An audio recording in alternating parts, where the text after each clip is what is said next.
rebel force has penetrated the shield and landed on Endor. This is where the fun begins. A long time ago, in a galaxy far, far away. This is Rebel Force Radio. Your source for the Force. Star Wars news and commentary. With Jason Swank and Jimmy Mack. I've seen Star Wars 500 times.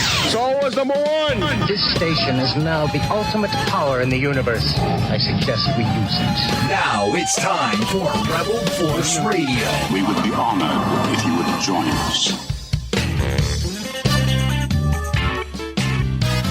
All right, here we go. Welcome back, everybody. Rebel Force Radio, and a very belated happy 4th of July to all of our fellow Americans out there.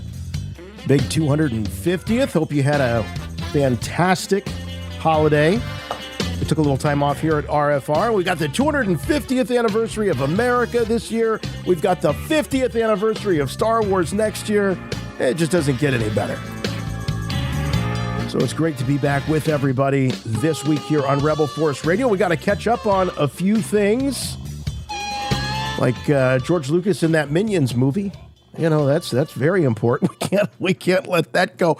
They are still at it with the clickbaity articles on this. Everywhere I look, George Lucas out of retirement. George Lucas is no longer retired. George Lucas back into movies.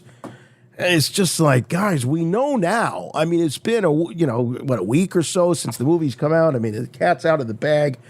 That clickbait stuff, man. I think I get so upset about it because I'm so naive and I fall prey to it and end up wasting all kinds of time. But anyway, we'll talk a little bit about that now that people have seen the film. Also, latest Starfighter rumors. Of course, that's the next big thing in Star Wars.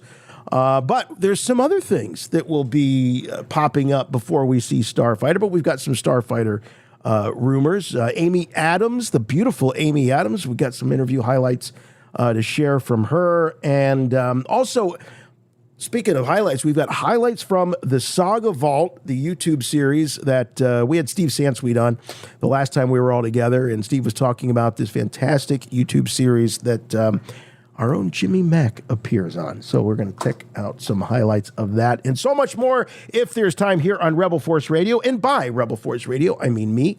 My name is Jason. If you're new to the program, and introductions are in order. And with me, as always, my good friend and yours from Chicago, Jimmy Mack. Hey, Jason. Hey, Star Wars fans. Back for more RFR. Dog Days of Summer? Not quite. Dog Days of Star Wars? Definitely. You know, let's face it, we had a big splash in the spring with the Maul Shadow Lord and then the Mandalorian and Grogu. And I don't know about you, but I'm sitting around going, all right, let's go. Feed us. We need more. Can you imagine? I mean, Jim, a new Star Wars movie just hit theaters, less than 6 weeks ago, whatever it was, and we're like, okay, what's next? Yeah, well, it's when you get spoiled like that. Yeah. And you just want more. And you gave us the taste. We want more. So we're going to be getting a little more Star Wars this year with The Ninth Jedi, which this anime Star Wars experiment continues. I personally don't think Star Wars and anime is the match made in heaven that they're trying to convince us that it is. I don't see it. Because it all goes back to what you said. Back when Star Wars Vision Season 1 had dropped. And you said, this feels like it's more about the anime than it is about the Star Wars. And I couldn't agree more. And that's what I'm seeing here. Plus, it's non-canon. So it's hard to even get yourself revved up to care. But we are getting a mini-series of The Ninth Jedi, which has been one of the more enjoyable of the Star Wars Vision shorts. There were 2 shorts. One happened in Season 1, and then a follow-up happened in Season 3. The follow-up was just pure filler. It didn't continue, really, the story that was being told in the first season. It was sort of a side quest kind of thing. But now it appears that in the series, it's going to pick up on the main storyline, which is to rescue this girl's father, who builds lightsabers for a living. He's a sabersmith. Yeah, I was just going to say, I've just learned this term, a sabersmith. A sabersmith. Yeah, so this is Star Wars set in the far future. Mm-hmm. And the Jedi and the Sith had pretty much wiped each other out by this point in time. So you're dealing with a lot of uncertainty as far as the Jedi connection to the Force, how the Sith falls into all of that, dark side versus light side. And then, of course, what they always put in non-canon stories, the gray area between the two, which we've been told time and time again, there is no gray Jedi. That's totally non-canon, and it doesn't fit with the established rules of Star Wars. Yet people persist, and they persist, and they persist, and they persist. Gray Jedi. See, that to me, it unravels everything about Star Wars. Well, but here's the thing. So in this world of the Ninth Jedi, these sabers, they're like mood rings. And they turn color based on your heart. They know your heart. Now, my question is, do they know your heart in the moment, or do they know your heart overall? Because, you know, that's that. I don't know about you, but if I'm in a fight, that saber might be changing all kinds of colors. It might be, you know, green one second, blue the next second, red the next second. Yeah. If you're having a bad day, definitely, you know, with the mood swings. You know, just after a commute home, after the day job, my lightsaber would be flashing every color under the sun. They'll be like, "Oh, hey, lay low. Dad's saber is red tonight." Yeah, so everybody just, you know, keep your heads down. Give him wide berth. Dad's got the red saber, and it looks like he wants to use it. So everyone give him space, but. I'm still on board with the Ninth Jedi. I'm sorry, the Ninth Jedi, and I am looking forward to seeing it and reviewing it here on RFR. But for now, we have the trailer to look forward to. We'll be talking a little bit about that later, along with all that other stuff Jason was talking about. But first. Oh, we want to follow up on something we talked about on the last episode of RFR, specifically some comments Ian McDiarmid made at an event called SpaceCon in San Antonio, Texas. SpaceCon. So we have a video of Ian McDiarmid on stage. This is crowdsourced, so the sound quality isn't the greatest, but you can make out what he's saying here, where he speaks a little bit about a live-action Star Wars television show that George Lucas himself apparently spoke to Ian McDiarmid about, and a show about the Emperor, about Palpatine. It would be an all-Emperor show, like a game show probably. It'd be like The Price is Right with Palpatine. You know, come on down. Okay. But I believe the show is actually a show called Star Wars Underworld that was never made, that long talked about live action show that ended up on the shelf. Yeah, 50 episodes. 50 scripts, all locked and loaded. Or as Rick McCallum says, 50 effing episodes. Yes, he does. Had to clean it up. You know, he's always like... Yeah. In between puffs of his Marlboros. Right, of course. That's what he was saying. So we have this clip here from Ian McDiarmid. This is just something we wanted to talk about a little more. So here's Ian McDiarmid at SpaceCon in San Antonio talking about the live-action Star Wars show that George Lucas wanted to make but never did. He was talking about, I think I can tell you now, a television series. We didn't think about Star Wars in terms of television series. Very speculative. And we had lunch one day. And he said, no, I've got this idea and I hope you might want to be involved. We could sort of follow the Emperor's progress like Hitler's. So that's good. There might be an assassination attempt, you know, and of course it wouldn't succeed. And it sounded really exciting. And he also said that maybe you can direct one. And then I fainted. But sadly that didn't come to pass. Okay. So I know when I brought this up before, Jim, you were pretty quick to say, yeah, I think he's talking about Underworld here. What threw me off was that when George would talk about Underworld, he would go out of his way. In fact, this goes back to the earliest podcast adventures we had, because that is that's where Pete and I used to always joke, like, what are you talking about? What, this is going to be about, like, the local janitor in Star Wars? Like, how mundane is this going to be? Because George would always say, this is not about the big heroes, and it's not about, the Skywalkers and blah, blah, blah. But he did say that they would have a presence. You would be aware of Vader. You would be aware of Palpatine. And in my mind, it would be like... you might just see and folks you have to bear with us. This is long before we ever saw a show like Kenobi on television. Like, the closest thing that I can think of at this time was like the Young Indy Chronicles. There was also, what was the Marvel show? The Agents of S.H.I.E.L.D., where it was like a spinoff of, a big franchise.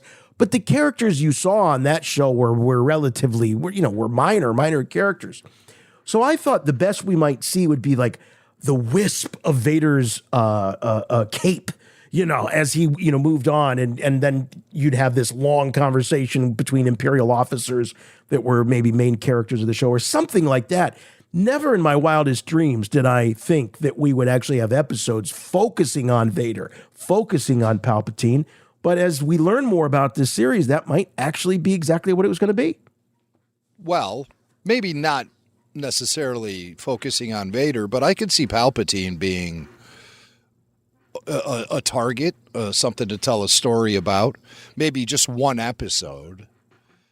They said 50 scripts. So when George initially said, yeah, it's 50 scripts, you'll know about the main characters. They'll be there, but the show won't be about them, is what George would say. Right. Yeah. But then maybe in the writer's room, a few weeks later, somebody pitched him this idea of Palpatine, and he said, I love it. I love it.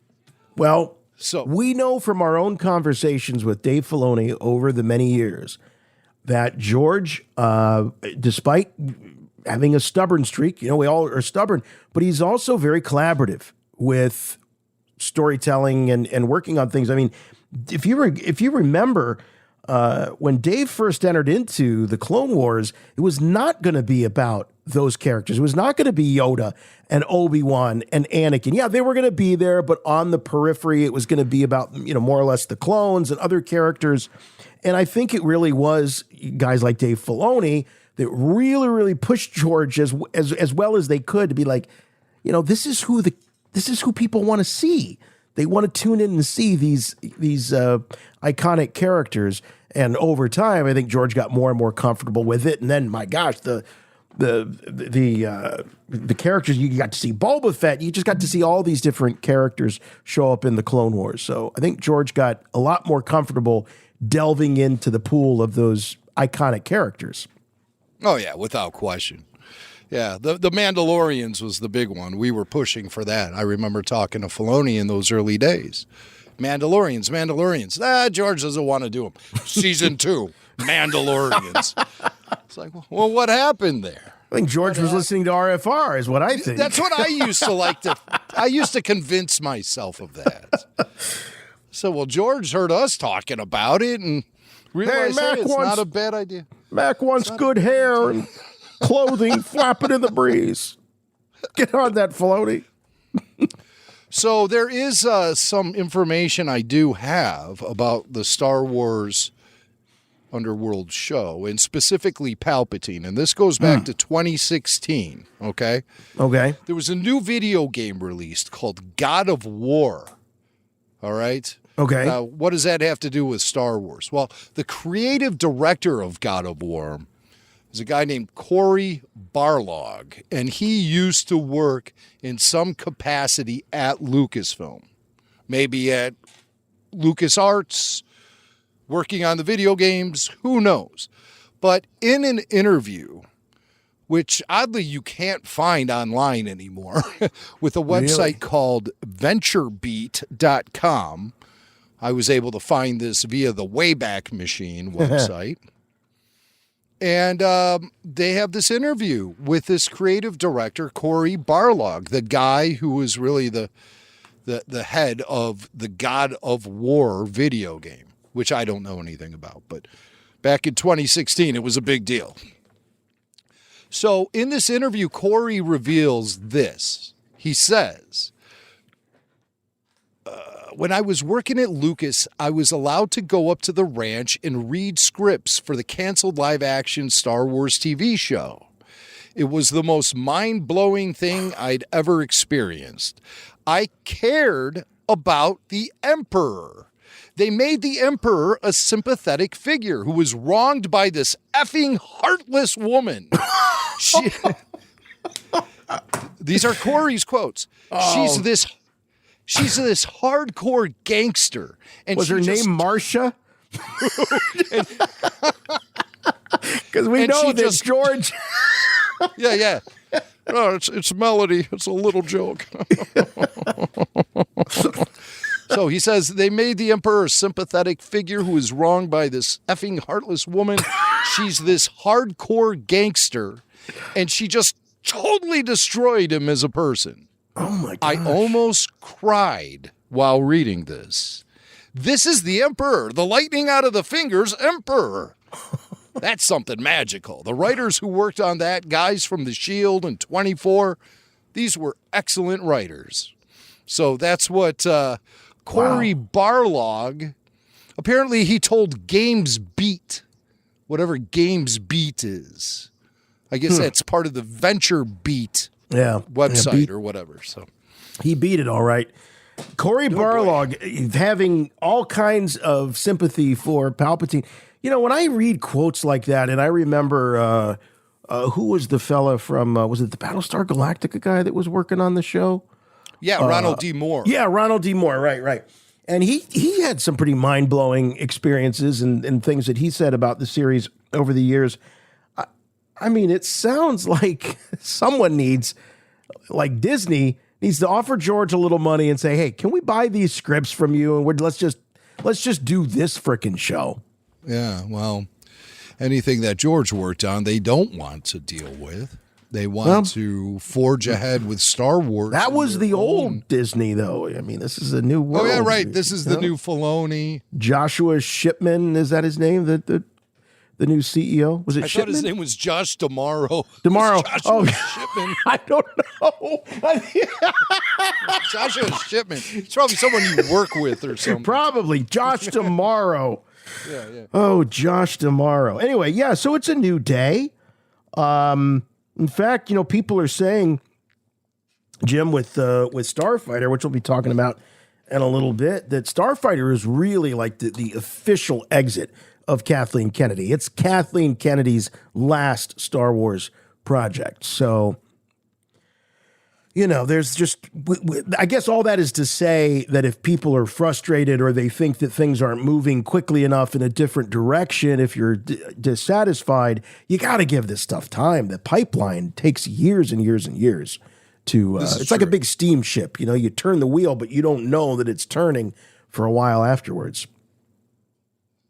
And also, I'm sure her fingerprints are all over that Ahsoka show too. So we got that to look forward to next year as well. And then that'll be it for KK, and it'll all be you, Filoni. It'll all be you. The safety net is gone. Now it's time to put on your big boy pants and get to work. That was giving Dave Filoni marching orders. That's rich. Yeah. But Dave, there is a lot of pressure on him. He does have a lot to prove. Look at the media apathy towards Star Wars these days. Oh yeah. Look at the fact that there's a lot of people online actually celebrating the fact that Star Wars is kind of on the not exactly hitting on all cylinders right now as far as ticket sales or Mando and Grogu right now is sitting at about $315 million worldwide. Continues to be the franchise low. Yeah. Which I think is just, and this is not me just being a fanboy.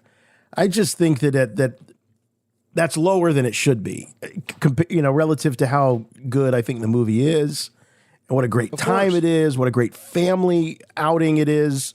Right. And who knows, when this thing hits Disney Plus, the numbers could be astronomical, could be huge. Could be, but I don't know. I just will be happy that more eyeballs will get on it. Yeah. And that might start a resurgence in more Mandalorian interest. But really, we need to be looking ahead to the future. We need to be looking at Star Wars Starfighter. Mm-hmm. And yeah, things like the Ahsoka show or the Ninth Jedi or what have you. Those are the things that are really in my sights right now.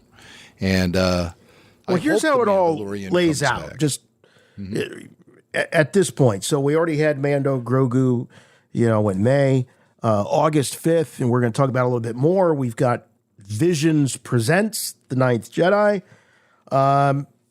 And that's going to be premiering on Disney Plus and Hulu, both, which is the first time that they've done that. And it's pretty smart, I got to say. Opening it up to those Hulu subs. I wonder if that's going to be a trend. Now that Iger's gone, because Disney Plus was so much Bob Iger's pet project. Now that he's gone, maybe they're opening it up a little bit more. Maybe. And just trying to make it available to as many subscribers as possible. Well, as opposed to just trying to drive subscribers to Disney Plus. Right. And I think the goal is that, honestly, I think Disney Plus is going to subsume Hulu.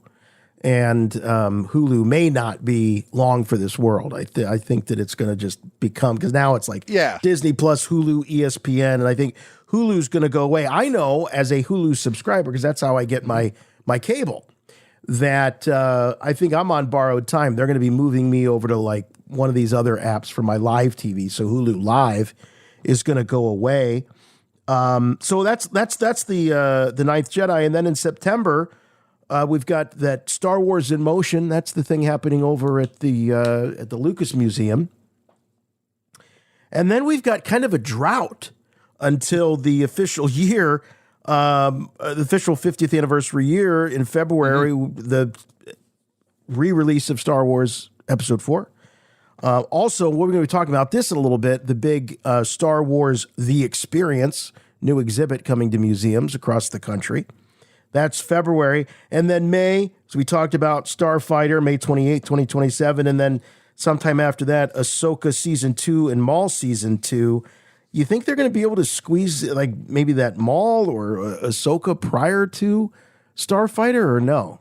Is that going to be the back half of the year, Maul and Ahsoka?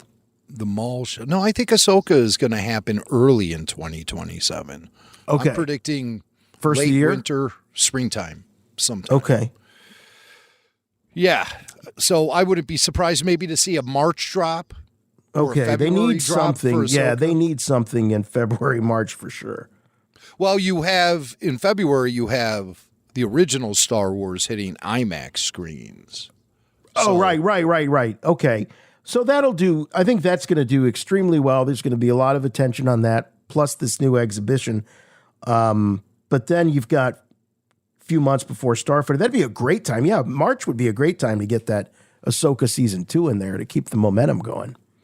Speaking of Ahsoka, I read an interesting story today I think it was in Variety, about how the company who owns the studios where Ahsoka and The Mandalorian and all that is shot, Manhattan Studios, it's quite possible those studios are going to get razed and turned into some sort of industrial complex. Wait a minute. So this is the studios we were seeing in the build up to the Mando film when they had all those Quonset huts. Well, that I can't right? say. That I can't say. Okay. I can't say that that's in the same studio complex. Okay. But like where the volume is and all of that. Yeah, it looks like interesting. That property is going to go for sale because this company owns all of these stages and studios, and a lot of production, especially in California, has subsided. So there's not a lot of television shows nor movies being actually shot in California anymore.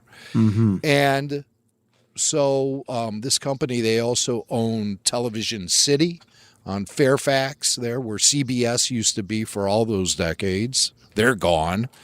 And they're talking about maybe building a volume stage there, or that building could be sold. But now the Television City building is going to have to remain a studio because it's like a landmark or something, you know. Oh, okay. It's got those protections. So at Television Studio, they're going to have to continue to shoot productions there and stuff. So I think they're going to build a volume there as opposed to having all those facilities in Manhattan, in Manhattan Beach. So we'll see how that all plays out. But the studios where they've been shooting The Mandalorian since season 1 and the movie itself, those studios, the longevity of them are in serious jeopardy. I'm surprised anything's being shot in the U.S. anymore, to be honest with you. We'll see. By the way, I did forget in my rundown there of what to look forward to. Star Wars Celebration, of course, Star Wars Celebration, LA 2027. So, I mean, every few months we've got something, but I think there's still, it'll be nice to have that Ahsoka Season 2 confirmed when we're going to see that, and then Maul Season 2. I don't know, man. I still feel like 2027 is too soon for Maul Season 2. I feel like they're, yeah, because we've heard a few different things. Mm-hmm. Like Athena Portillo said that it's going to take a while, right? But then I think Sam Witwer was dropping hints out there that season 2 is well underway. So I don't know what to believe. Who knows? But we'll be here for it. I'll tell you that. Rebel Force Radio, we will be your guide and your fellow travelers for this and all of it. Yes, indeedy. Yes, indeedy. We want you riding along with us in that little slot they put the R2 units in the back. So, I mean, because we only got 2 seats up here in the cockpit. So you're going to be stuck in the astromech slot, but it's okay. It's a fun ride back there. I'll tell you what, if it bothers you, I'll go back there. And you can sit up here with Swank in the cockpit. Use the Force. The Force? Force! Rebel Force Radio. All right. Well, hey, let's talk a little bit of Saga Vault. You know, we had Steve on last time we were all together, and he was talking about this great series, and I've caught a couple of them. They're really, really fun. They're very cool. It's gamified as these incredible, legendary Star Wars collectors show their wares, and there's voting for, you know, which item really fulfills the category best. But Jim, you had a behind the scenes view. You were there as they were filming this, and this amongst this incredible collection of Dan Lanigan's, who's also on YouTube quite a bit. This is all happening, you know, on his channel. But the episode that featured you dropped, so it's already out there, which surprised me because I was like the last show they shot. So I thought they were just shooting this all in the order, and then they would release them in that order. Mm-hmm. But apparently they want to get the best stuff out there right away. So they took my episode and made it number 3, obviously. And it was a lot of fun. So it's out there on the Cinema Relics YouTube channel right now for everyone to watch. I had a lot of fun shooting it back in January. Tyler Page and myself drove out to a top secret location in between snowstorms to shoot the episode of the Saga Vault for Cinema Relics. And these guys are total pros.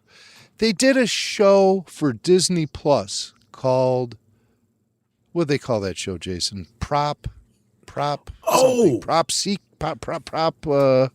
I love that show. I hadn't thought about that in a while. That was in the earlier days of Disney Plus. And I remember, like, there was one episode they're going after old Muppet props from the Muppet movie. And Prop Seekers or it was on I Disney don't Plus. remember. Yeah. Prop show on Disney Plus. It was called Prop Culture. Oh, of course. Yes. Of it was course. on Disney Plus. You're right. In the early days of Disney Plus back in 2000. Yep. That was COVID time. 2020. I remember that. 2020. Yeah. So they hunted down props from everything from Tim Burton's The Nightmare Before Christmas to Mary Poppins, or Mary Proppins, if you will. That's why they kicked me out of the writer's room, folks. Tron, they tracked down stuff from Tron, Pirates of the Caribbean, Honey, I Shrunk the Kids, Chronicles of Narnia, Roger Rabbit, and yes, the Muppet movie. Yeah. The Muppet movies. So they went on a road trip adventure with Dan. God, I hope Lanigan. that show is still available over on Disney Plus, and it wasn't, it's not sitting there with Willow, the series. Never to be seen again. Right. Yes. It's on the shelf. No, the Saga Vault is it's not in the vault, and I don't think Prop Culture is either. So good. I think those shows are still available. Well, the Saga Vault available now at Cinema Relics on YouTube. So this is myself with Steve Sansweet, Gus Lopez, Vic Wirtz, and moderator Dan Lanigan. And here's a clip from the Saga Vault. What happened in this show was we were told to bring crew items, things they give the crew, little gifts, tchotchkes, whatever, clothing that has like Star Wars logos on it and stuff. Steve brought this paperweight that was given out to the guys who restored the original print of Star Wars. So the ILM crew could then create the special edition out of that. Paperweight. That's a terrible gift, by the way, a paperweight, but still. It was cool. Yeah. Gus had some tankers that they gave to the crew working in Norway for Empire Strikes Back. Vic brought along a binder it's a production binder that belonged to Charlie Lippincott from the original Star Wars 1977. Dang. So we have representation from the original trilogy, and then I bring in an ILM VFX crew jacket from The Force Awakens. So I'm the only sequel era person there. And yeah, it made me feel a little weird, but we rolled with it. Everyone was really interested. Gus Lopez, in particular, seemed very interested in this jacket I brought. So the story behind that jacket and how I acquired this very piece can be heard in this clip from the Saga Vault, episode 3. All right, Jimmy, what do you got? This is an ILM crew jacket from The Force Awakens, only available to members of the Industrial Light Magic crew that worked on the film. The geniuses at ILM would wear this. You can see it's... Honestly, I can't see anything with all the smoke. So. Nor can I. It's a smoking jacket. That was a good one, dude. So this was only made available to members of the crew who actually worked on the film. Right. I acquired it on a visit to Lucasfilm, where I was there to attend a media junket, which I don't remember the junket, but I do have the jacket. Yeah. There's a great store at the Lucasfilm headquarters at their campus at the Presidio Park in San Francisco. Right. And it was never open any time I paid a visit, but for this media junket, they did open it up for a few hours, and I scored this jacket. This was for sale at the store? Lucasfilm? Mm-hmm. Yes. Wow. They must have had extras, huh? They probably overproduced a little, and that was what was available at the store. I was surprised to see it hanging there, and couldn't resist the opportunity to snag it. I consider it a piece of Star Wars history. Never been worn. I've never even put it on. Maybe I feel like it's too bold of a statement to be walking around with an ILM VFX crew patch on my jacket. I'm afraid somebody's going to walk up to me and say, "Thank you for your service," and it's going to be a very awkward situation. I love it. I love it. You know, you're making me feel awfully bad because the only thing that I have that was crew related was I have a fantastic red ball cap from Revenge of the Sith, and it was from the Skywalker Sound guys, and that was given to me by our old pal from Lucasfilm PR back in the day, Josh. Another Josh, and but I've worn the hell out of that hat, Jim. I mean, it's just, and I love it. I mean, it fits perfectly, and it's got all the. I've tried to get the sweat stains off the bill, and everything, and I love it. Now, you never wore this jacket. You're making me feel bad for wearing my my Revenge of the Sith hat, but don't feel bad. I have other crew wear that I've worn a lot. That the hat I'm wearing in that video is actually that's actually ILM crew. That's an ILM crew hat.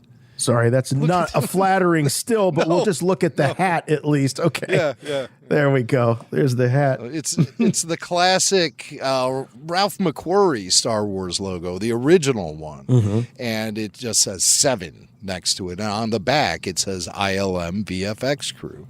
So I have that. I also have a parka vest from that same era. Now, that one actually might be episode 8. And I've worn that one to death. I mean, I've really beat the crap out of that one. All right, so you're making me feel better. I don't revere all this stuff. I think I was planning on wearing that VFX ILM jacket. I think that was part of the plan. But it just occurred to me after it was hanging in my closet for like a year, hey, I never wore this. So I'm not going to start wearing it now. Yeah, why start now? No right? way. Yeah. No way. So just waiting for the day when I would get summoned to a warehouse in an undisclosed location to show off that thing. I can't recommend this show, the Saga Vault, enough on Cinema Relics. Like, I mean, you just saw for yourself. So Rebel Force Radio Patreon supporters that get the full access video, full show video, they can see it. I mean, this looks like something you would see on streaming TV. Like, I mean, the production quality, you guys were joking about the steam or the smoke or whatever they were doing just to add a little bit of ambiance there. But I mean, it's fantastic. And it's like, holy crap, there's Steve Sansweet, there's Jimmy Mack, there's Gus Lopez. And it's really cool when something of that quality gets made with people that we know and love. And, it's awesome. So please check it out.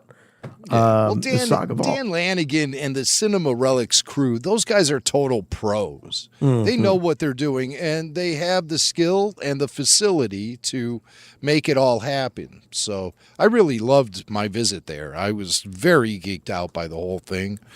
Afterwards, we had a sushi meal, and it was just great. And also getting to know Vic Wirtz and Lisa Stevens a little bit better. I mean, they're huge contributors to the future Saga Museum. I hope that they had a designated survivor. I mean, you had Steve Sansweet, Gus and Duncan, Jimmy Mack, Vic. I mean, you had major Star Wars collectors there. Like, if anything would have happened in that moment in that building, like I said, you got to have designated survivor somewhere in another location to. I got bad news for you, because we did have that person, and it was Bob Canning. He was not there, so Bob would have taken over the whole operation. Oh no! Yeah, because Ann was there too. Ann Newman was there. Oh no, Ann too. Yeah. So Bob was the only one left. God knows, Bob would have sold it all. Yeah. Oh yeah. What am I going to do with all this stuff? You'd be calling you probably. Yeah, right. Jason, get out here. Let's talk Broadway. Well, it's awesome. So please check it out, Cinema Relics. Maybe with the 50th. Is there any thought, Jim, or have you heard anything? Like, would they do another season or another series? I guess, just to continue to raise awareness for the Saga Museum, which is what the goal of all of this is. Yeah. I think so. I think if everyone's up for it and this proves to be successful enough, anything's possible. I mean, it's going to take quality-wise, you could see this on Disney Plus. No question. Yeah. Maybe it is something that could eventually get pitched to a larger platform. I mean, what larger platforms are there than YouTube? But if you deal with a network, you get their promotional push and marketing money and things like that, which is key. You know, you don't see too many YouTube shows that have billboards along the expressway in major markets like New York and Chicago. So just a great time, great people, and highly recommended. Entertaining as hell. And let me just say something to the people in the comments section of the YouTube videos. Okay? Don't give me crap because I brought a sequel item. Okay? They think like I'm some like sequel guy. What? Now, because I was the only one with the sequel trilogy item. And that's because that's all I have. I don't have cast and crew items from the original trilogy. Yeah, sorry you don't have the parka that they wore in Norway. Yeah, don't have it. You won't find that in my collection. But you will find an ILM VFX crew jacket from The Force Awakens. So that's what I'm bringing to the party, okay? You can like it or leave. I love Force Awakens. I don't care what anybody says. I love it. I do. It's still Star Wars. That's right. That's right. Okay, well, we've talked enough. Let's check in with RFR listeners and see what's on their mind this week and a little listener mail. You must contact me. Play back the entire message. What message? Message after the message. The Emperor commands you to make contact with him. It's a trick. Send no reply.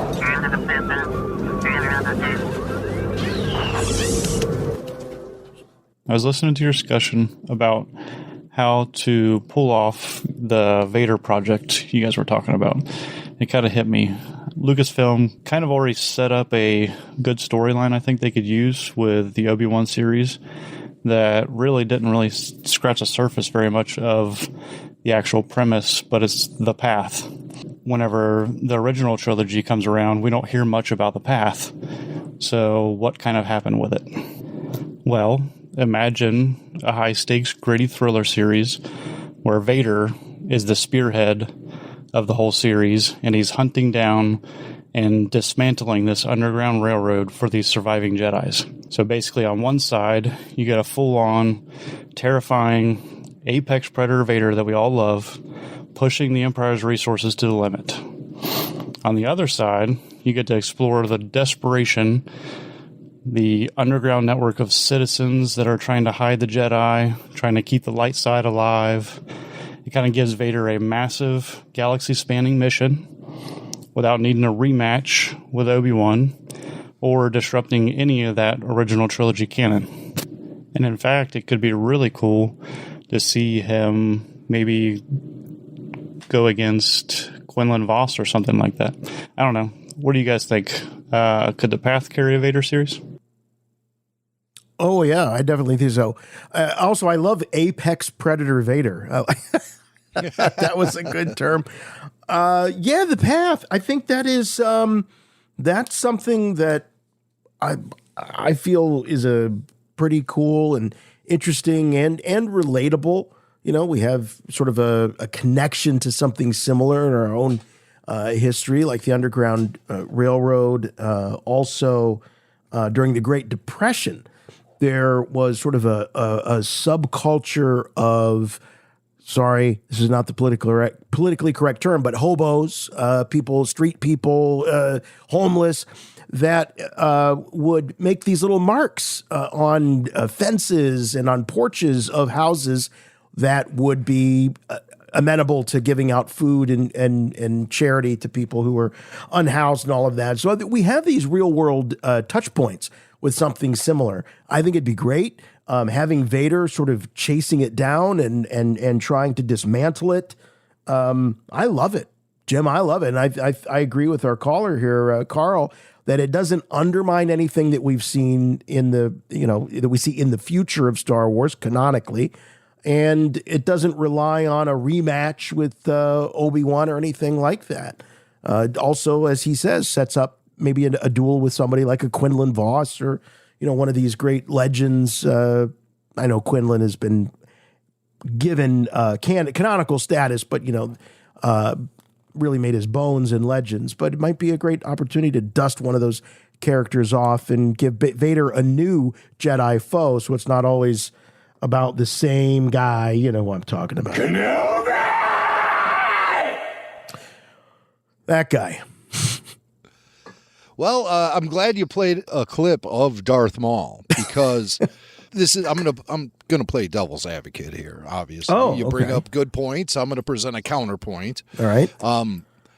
I fear that with that sort of premise for a show, you'll have very little time being spent with Darth Vader. You'd be spending more time with the people who are on the run from Vader. So then when Vader does show up, he's like the boogeyman. And that's something you want to avoid with Darth Vader. You don't want him to be relegated to something like that, like a Michael Myers sort of thing, Yeah, which we sort of saw there with his appearance in Maul.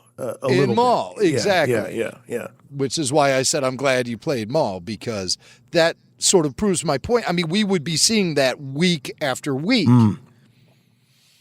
Now, you don't want to see Vader fail, right? Like every week. You can't have Vader be the villain that's failing every week. Right. And I'll get you next time. That whole cliche. Right. And then if he's always successful, then that'll be boring. Where do you get the drama? Yeah. Other than it just being like a horror film. Yeah, right. And again, do you want to regulate Darth Vader to just being the boogeyman? I don't think so.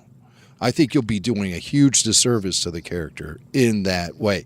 Now, I mean, in this day and age of 8-episode miniseries, each episode being 35 to 45 minutes long, maybe you can make it. You can make something happen. You can execute a story within that limited space. But it's not a show that's going to sustain itself very long. Clearly. All right, let me play devil's advocate with you for a little bit here, because what you're laying out, Vader as the boogeyman, is a very one-dimensional version of the character. However, if you make the character three-dimensional, if you open him up to dealing with his own internal demons, dealing with destroying the last vestiges of Anakin Skywalker in his psyche, you've said in the past and that you're not a big fan of that. You don't want him retreating to his chambers and looking at hollow images of Padme with the tear running down his burnt cheek. So is there a middle ground for you where he's not a one-dimensional boogeyman, but he's not also, emo and crying over Padme in every episode?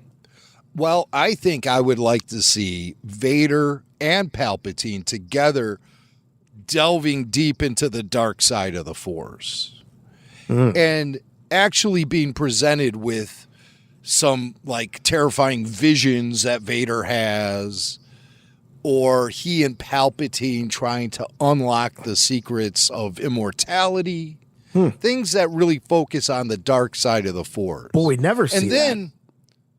Never. Yeah. You never see anything like that, ever. Right. Like you see Luke, he goes into the dark side cave on Dagobah, and he gets his you-know-what freaked out by the vision of Darth Vader. And what's under Darth Vader's helmet? It's Luke Skywalker. Oh, my God. It would take me weeks to shake that off. Now, let's turn that on its head, and let's see Vader having some sort of Force vision. Okay. Or see something pulling Vader toward the light side of the Force. And he's doing everything in his power to avoid that. That was something that I thought was an interesting element of the Kylo Ren story that they sort of just let die on the vine. They could have done so much with that, with him being pulled by the light side. I mean, you could say they did a lot with it by having him turn to the light side of the Force. But we never got into his head, ever. I never feel like we got into Kylo Ren's head. We got into Rey's a lot more than we ever got into Kylo's. Yeah, oh yeah. I mean, we understand what was challenging him and what was was haunting him, but I mean, to a degree, yeah. But there's a lot of fill in the blank stuff with Kylo. Yeah, I agree with you. I think we got into his head, but I don't ever think we got into that window of him dealing with probably the closest that we saw of him dealing with that pull to the light is right before he kills his father, when he says, I know what to do, but I don't think I have the strength to do it. That's probably the most well-written, crafted scene where we see him dealing with that dichotomy. I don't think they ever really topped it. No. At least, like you said, in getting into the character's head. I mean, he demonstrates some things. He kills Snoke, but he kills Snoke, but that's just so that he can be the top muckety muck and take over. He wasn't killing Snoke necessarily to save Rey. At least that's not how it comes across in the film. Whether that's retconned with the Reylos, I don't know. But I didn't take it that way. I just thought it was like a coup. It was a coup. That's a word I haven't heard in a while. Reylo. Reylo. Talk about dying on the vine.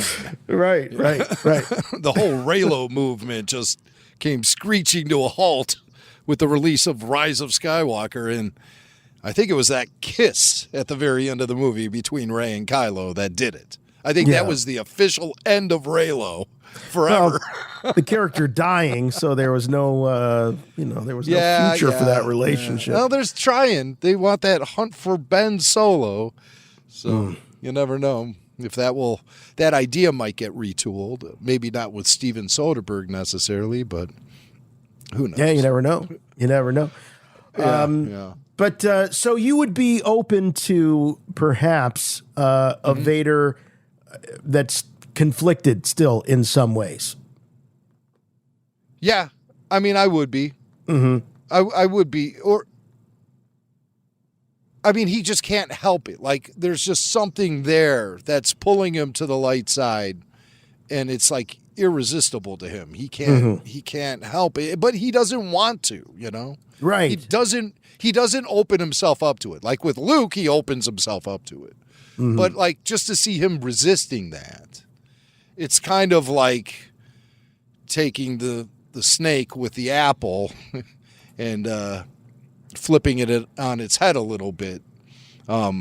Whereas,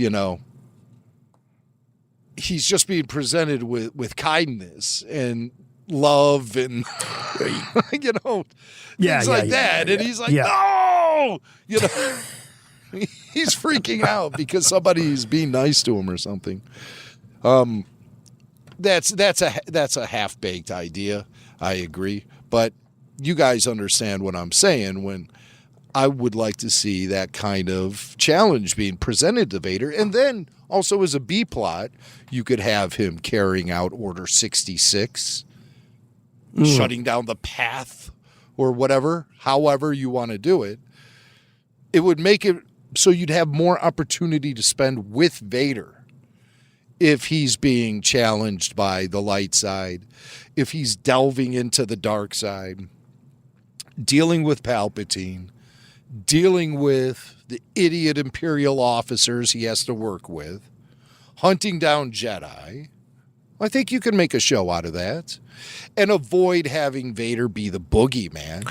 Just have it build up to a big finale where he finally confronts the Jedi he'd been looking for. Imagine Vader dealing with the bureaucracy of the ISB, as we saw them in Andor. They're all about,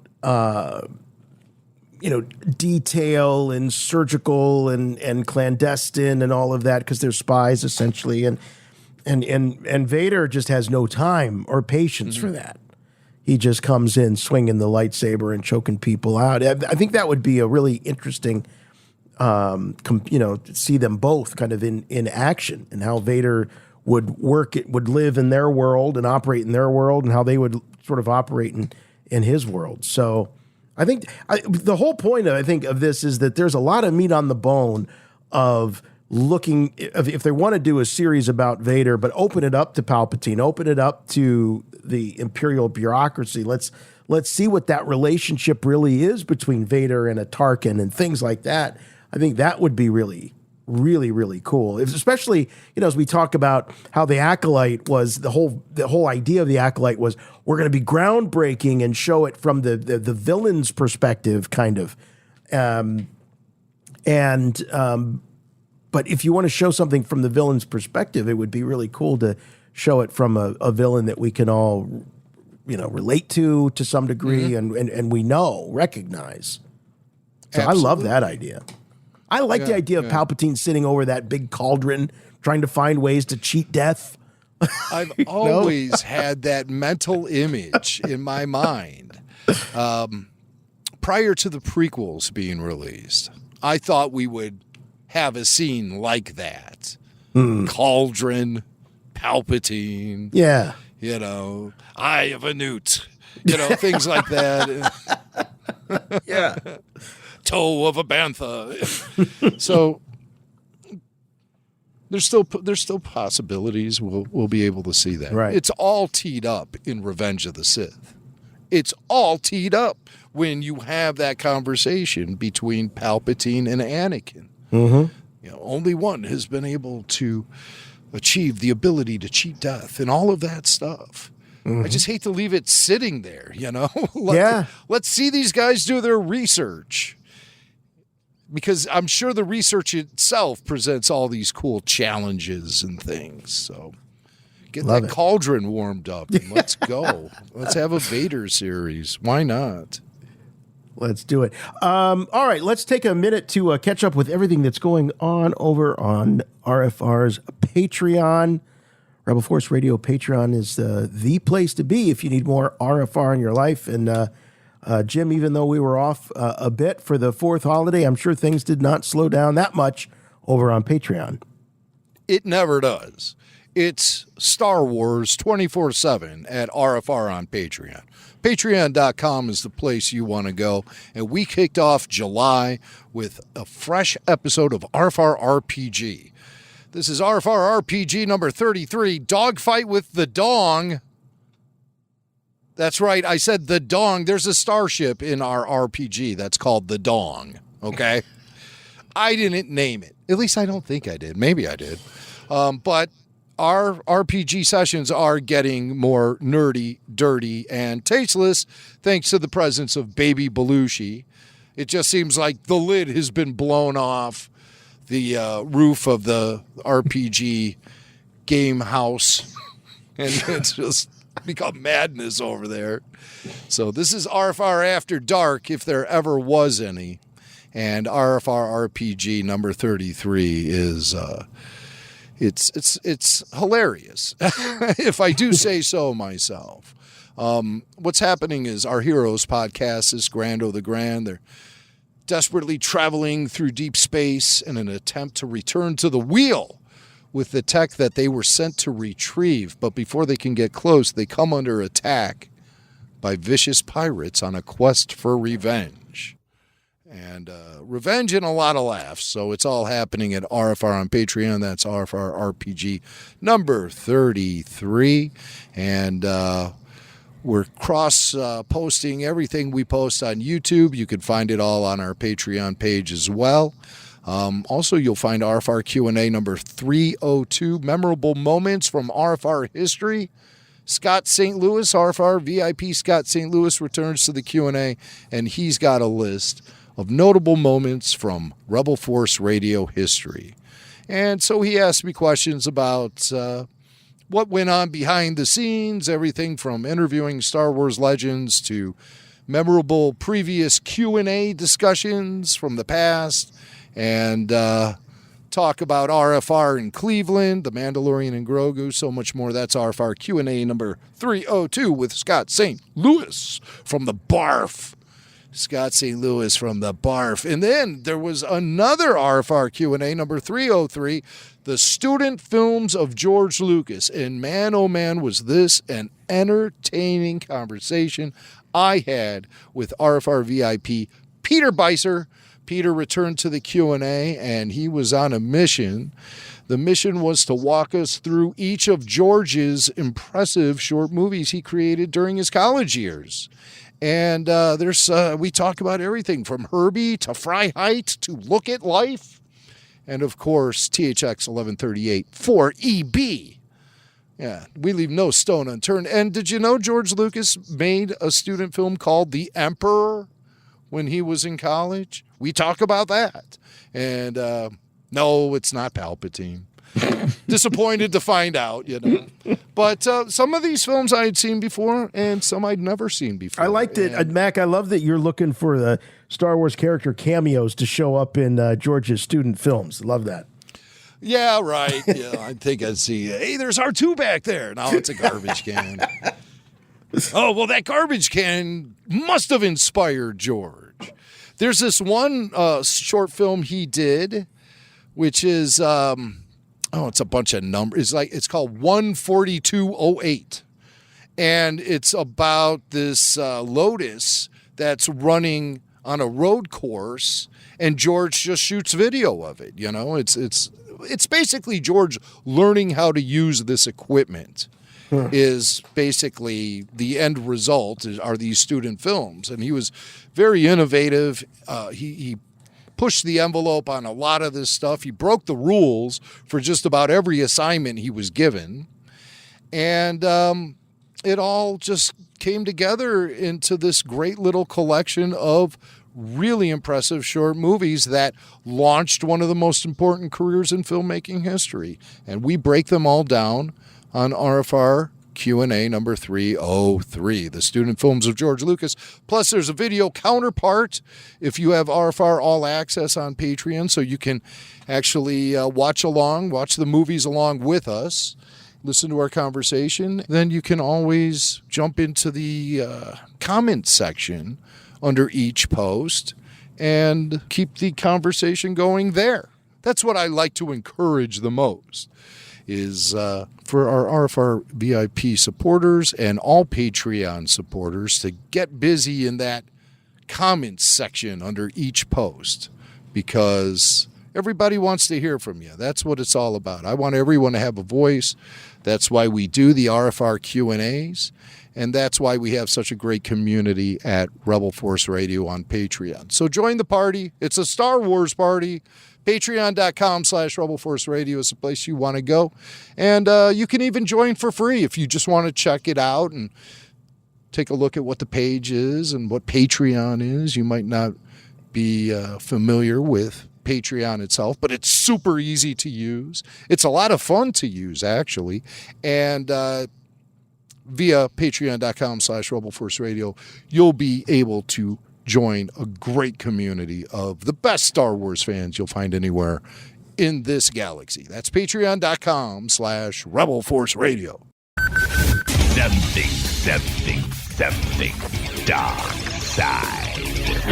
Rebel Force Radio.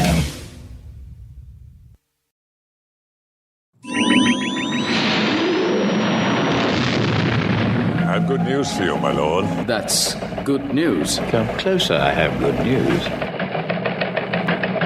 All right, more rumors surrounding Starfighter.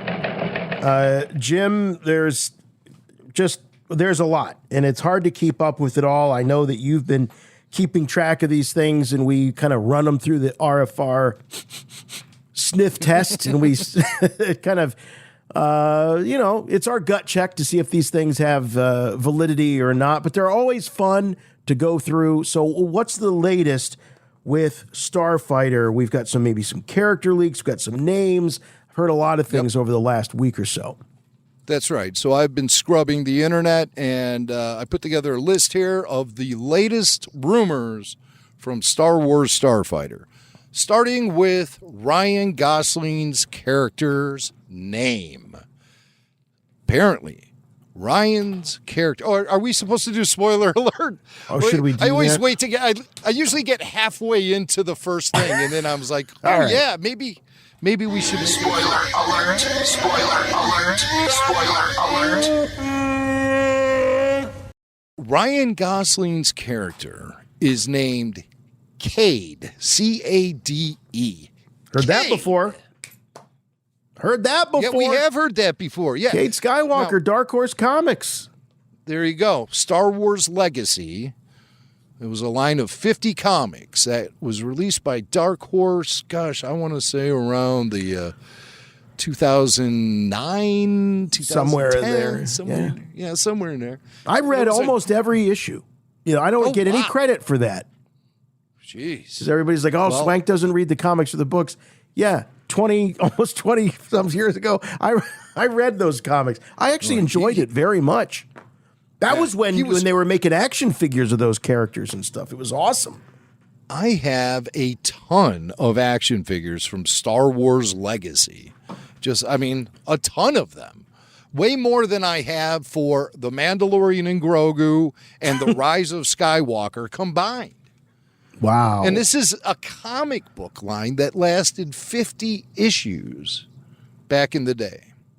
So Cade Skywalker, this is a story, if you don't remember Star Wars Legacy, it was told in the future from the original trilogy, say like 100 years in the future. Yeah, I think that's what it was, yeah. Something like that, because there had been a few generations of Skywalkers. Luke had a son whose name was, I think, Cole Skywalker or something. I don't remember all of it. Coltrane Skywalker. Everybody remembers him. He was a Jedi and a jazz bow. Coltrane Skywalker. Blew a mean sax. So, Luke. So Cade Skywalker was like Luke Skywalker's great-grandson. Or maybe even great-great-grandson. Yeah. And he was also strong in the Force, but he was kind of a loser. He was sort of strung out. He was a ran Death with Sticks bad addict. crowd. Yeah. He was a Death Sticks junkie. And Cade was really cool. That was a great comic book line. You can read it on Marvel Unlimited if you have that app. So look for Star Wars Legacy, not to be confused with the novel that's coming out in a couple of weeks at the end of this month, Star Wars Legacy. There's a novel coming out. It's about Leia and Rey between episodes 8 and 9. And it's about them getting to know each other. Jesus God. Yeah. Well, listen, I'm under an embargo right now. Okay. But I have been listening to the audiobook. They gave me a preview. And I'm not really supposed to review it right now. But it suffers from the same problems that all of the Star Wars novels have been suffering from since Disney blew up the old expanded universe. These stories just slog. They just slog. And then they turn the spotlight on these other side characters you really don't care about. And nothing happens. So I'm trying to get into this book. I'm probably about a third of the way through it. And Is it just a lot of conversation? Okay, I'm sorry. Tons of conversation. I'm trying to pull you out of your embargo. I shouldn't do that. Yeah, you shouldn't. Tons of conversation, but never between Leia and Rey. That's what I want. That's what it was about. No, and then Rey has these visions that or they almost drown at one point. It's like all of these little moments that happen in the book, they all seem so disconnected from each other. I'm trying to see if the story is going someplace. So this is not a review at all. This is a reaction. There's a difference. This is not a review. But I was looking forward to it because I feel like the relationship between Leia and Rey was obviously muted in the sequel trilogy because Carrie Fisher passed away. And they really never had the opportunity to get those two characters together and try to introduce some sort of bond between the two of them. They really never did that. Again, they got the hug. Remember the infamous hug? And then the infamous snub? It was all unearned as far as narrative goes. None of this stuff is earned. And so I'm hoping that these books can maybe amplify some of these relationships. But thus far, Star Wars Legacy is not giving me what I want from a story featuring Leia and Rey. So, Jim, a lot was being made about this. Our own Paul Bateman, who we love and adore, and we don't hear from all that often. But when we do, we know, okay, this has really got on Paul's radar, and he sends us this thing, and he's like, "Kate Skywalker," like, what does this mean? And there's a lot of people that are thinking, is this them introducing the character into the canon proper? My money is on they just like the name. Now, they might have some personality, similarities. He's got the moppy blonde hair, and that was what Cade Skywalker looked like, the longer kind of blonde hair. And actually, Ryan Gosling, looking back, would make a killer Cade Skywalker. He'd make an excellent, if they were going to make a film of that comic book, an adaptation. I don't think that's what we're looking at here. I do think it could be what we've seen.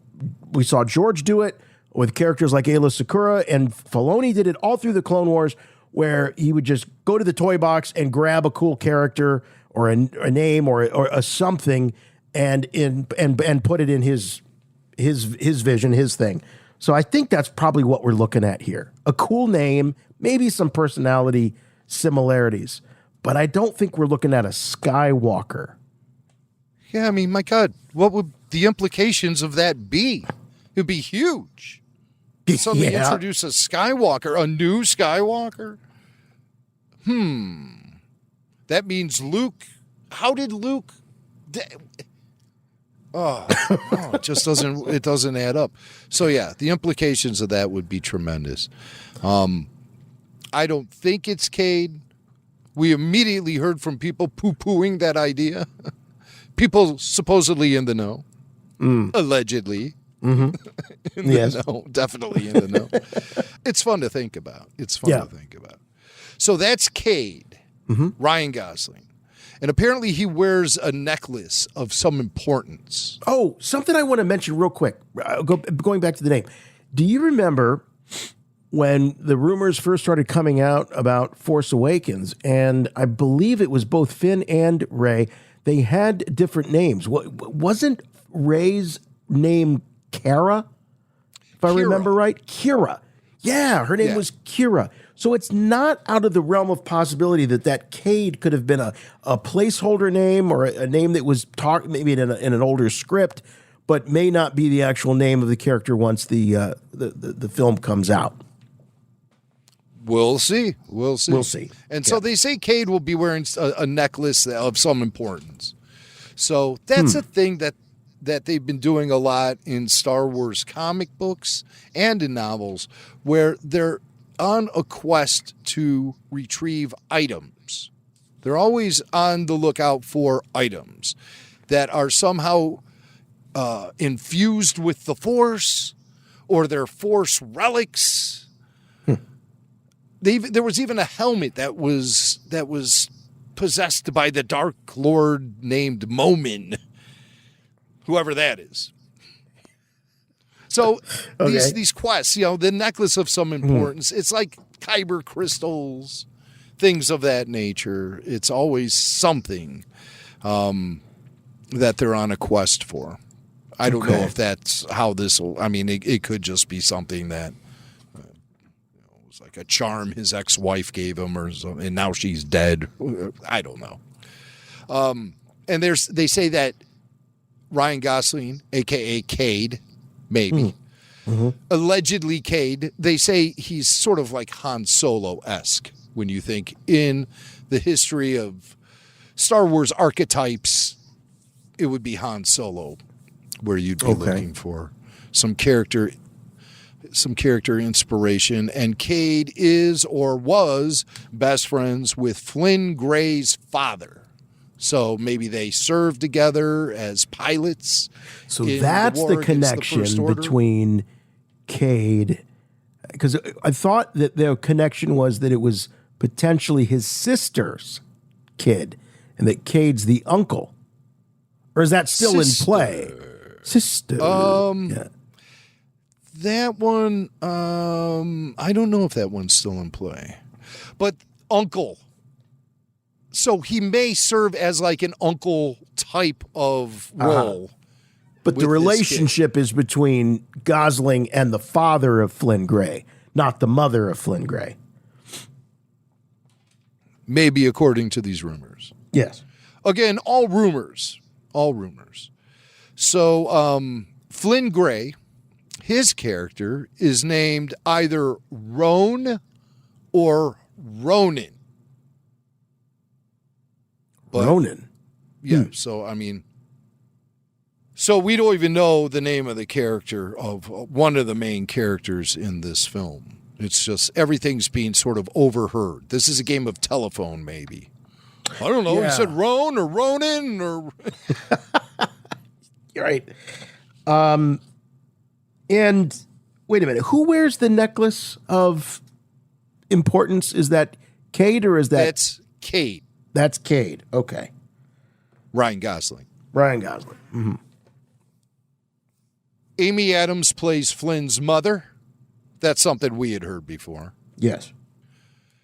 Cade is tasked to safely transport Roan to a new planet called Adaria, where a Jedi Academy exists, or some sort of Jedi institution. Okay. Or Force Users Institution or whatever. It's pretty specific, said Jedi. So Jedi are back. Okay. So an academy, perhaps? Maybe. Yeah. Adaria is a lush green and muddy planet whose people live in tiki-style huts. That sounds kind of boring to me. A little bit. Doesn't sound very exotic or anything. Adaria is said to be the location where Tom Cruise shot a lightsaber duel during his visit to the set. That rumor. Remember that goofy AI picture they had of Tom there with the camera on his shoulder? Now, it's not rumor, though. Tom was there. Well, Tom yes. That was confirmed by Gosling, wasn't it? That Tom showed up. Yes. Yeah. Like helicoptered in. Yeah. Rappelled down a rope. He flew the helicopter himself. Tom did. Yeah. Of course. And he stopped the propeller blades with his hands after he parked. He just reached up, grabbed it, and then he levitated over all the muddy stuff to shoot the thing. He shot. He didn't even need a camera. He has a way of actually downloading whatever he sees. He's that advanced. Damn. He really is. Tom Cruise. So, all right. Yeah. You thought you knew Tom Cruise. The Jedi are on the planet Adaria, and it said they appear to look like Padawans. So the Jedi we see, that must mean they have the braids or they're younger. Mia Goth and Aaron Pierre have a lightsaber duel on Adaria. Pierre is connected to the Jedi sanctuary on Adaria in some way. So is this the first time we've heard Pierre's name as a cast member? No. He had been announced as a cast member. He was announced, so he's official. Okay. Yeah, I think maybe even going back to Star Wars Celebration last year. Okay. So that's Aaron Pierre. Sounds like he's playing a Jedi. Now, a cast member who has not been officially named is Eva Mendes, Ryan Gosling's wife. And she has largely been retired from acting for some time. I think the last time she appeared in anything was at least a dozen years ago. And she's done like some voice work in cartoons like Bluey or something. I don't know. Okay. But as far as being on screen, she hasn't been on screen in a long time. Now, apparently, she's going to play a cantina owner named Belle. Sort of like, I'm picturing like Jennifer Beals in the Book of Boba Fett when she played Garza Whip. Oh, right. Of course. Yeah. Ava So Mendes. Yeah, it's been a long time. My God, she hasn't been in much. I think she's she married Ryan Gosling and they had a family and she was raising the younglings. So her character is not human. She'll be playing some sort of alien character. I'm thinking Twi'lek. Oh yeah. Oh, but they say Twi'lek. she's gonna be 650 years old. Wow. So that must be something mentioned. It's an odd detail. Like right. It's probably in the script. Yeah. What do you know? You're only 650 years old. Yeah. How does that play into the plot at all? Why is that important? And she wears gold, a gold cape. Like and Snoke. That's all I got. Like maybe, Snoke. Yeah, I guess. Maybe she's Snoke. Maybe she's a Snoke. Just a female Snoke. Yeah. Also played by Andy Serkis. No, but that's Ava Mendes. Ava Mendes, yeah. Well, I hope she's doing more than just voice work for this character. I hope she's actually seen on screen because Ava is a smoke show.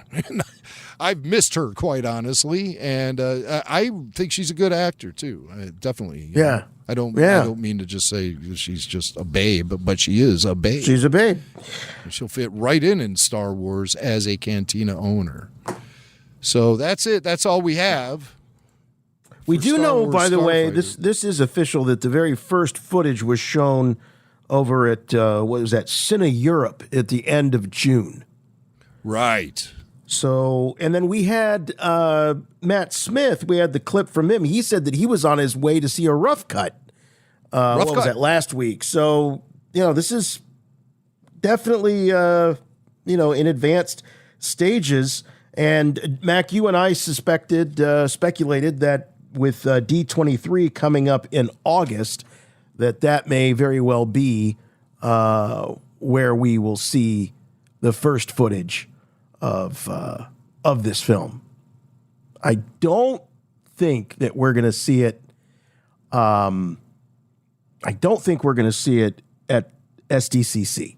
I don't think we're going to see anything there.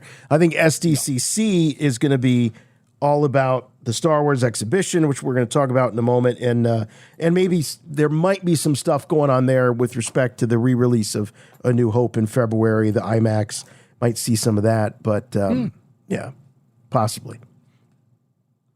Well, D23 isn't that far away, so why blow your load at SDCC when you can do it at your own event and be in full control over all of that stuff? So right. That's where I think D23, at San Diego Comic-Con, it'll probably be like publishing news or comic book news. But the big movie stuff or streaming show stuff, that'll be announced at D23. No question about it. Yeah. Yeah, it's because it's their thing. We got Amy Adams also. What do we say she's doing in this movie? She's Flynn Gray's mom. She's the mom. Ronin's mom. Ronin's mom. Or Ronin. Whatever. Roan's mom. Have you seen Roan's mom? She looks just like Amy Adams. Yes, she does. And she appeared on the podcast Smartless with, who's on that show, Jason? Oh, my God. Who is it on that show? Well, you got the guy from Will and Grace. You got Just Jack. You got Will Arnett. And you got Jason Bateman. And I can't remember Just Jack's real name. Sean Hayes. Sean Hayes. That's it. And Jason Bateman. Jason Bateman. Yeah. Because you can't do anything without Jason Bateman. Not nowadays. No, he's got to be in everything. No, he's going to start hosting RFR Q&A pretty soon. He's everywhere. Amy Adams appeared on their show Smartless, which is a super popular podcast. And she talks about Starfighter and lets us know that her screen time may be minimal in Star Wars Starfighter. I had a very small part. Yeah. You did? Wait, are you a fan or no? Oh my gosh, yeah. This is like, I have to now get out of my dorky fangirl place and go into professional actress and combining the two was really hard. So I had to like. Could you feel it? Was it palpable? I mean, were the sets big? Was the the camera gear big. like all like? It's so cool, you guys. It's just so cool. I'm like not allowed to talk about anything, of course, but I can tell you it's so cool, and the kid in it is so great. What about like? Was there a lot of were the sets real? Were the weapons real? Or was it all like sort of green screens and I It's a mix, but it's a mix. Yeah. It's enough to like get the feels. She got the feels. We saw her on, was she on Fallon? I think we had her on the highlight, and she was trying to talk about her geek girl cred, and she's got the passion for it. I tell you that. I mean, she could have fooled me. I mean, I didn't grow up with any Star Wars fans that looked like Amy Adams, but hey, who knows? But it's great. I mean, she seems very excited about it, and those guys on Smart List, they're all, especially Sean Hayes, a huge Star Wars fan, Sean Hayes. Yeah, he mentions that he was actually invited to the set by Sean Levy. So he must be a Sean thing, especially those Seans with the SH. It's a very elite club. they all stick together. Yeah, it's really this impenetrable circle that they have created in Hollywood. All the Seans. All the Seans. Sean Levy. Yeah. Sean Hayes. And those are the only Seans. I was thinking of Sean it. Connery. But he's an SEAN. He's one of those. Yeah. He doesn't. Right. All right. So a mixture of practical effects, CGI, green screen, whatever. That's what she reveals. Everybody's singing the praises of Flynn Gray. This guy, I mean, he better be the next Mickey Rooney with the way they're talking him up. And I got a bunch of RFR listeners on the Wikipedia now. Mickey Rooney. He might be a name we're talking about for years to come. Could be. On RFR. Right. I mean, really, he might be somebody who's going to shoulder the load for the future of the franchise. Not to put too much pressure on you, kid, but it's quite possible. So it could be like we're seeing the next Tom Holland. Yeah. Or something, somebody who can really get into the role and own it for years to come. So let's see. Bring it on. Yeah. Pretty excited for that. I'm glad to hear she says that. I don't think they would be talking up this kid just because he's a nice kid. I think they're putting their money where their mouths are, and this kid will bring the chops to Star Wars Starfighter. I hope so. So. Yeah. So that's our update. All right. Star Wars Starfighter. That's all we got. That there's a volcano of Star Wars Starfighter stuff that's just right on the edge of exploding. We haven't even, Jim, we haven't even seen a single production photo. And this thing has a rough cut already. I mean, we've seen nothing. Nothing. No leaks? None. Well, I mean, other than verbal leaks that we were talking about, plots and things like that. But yeah, no leaked photos.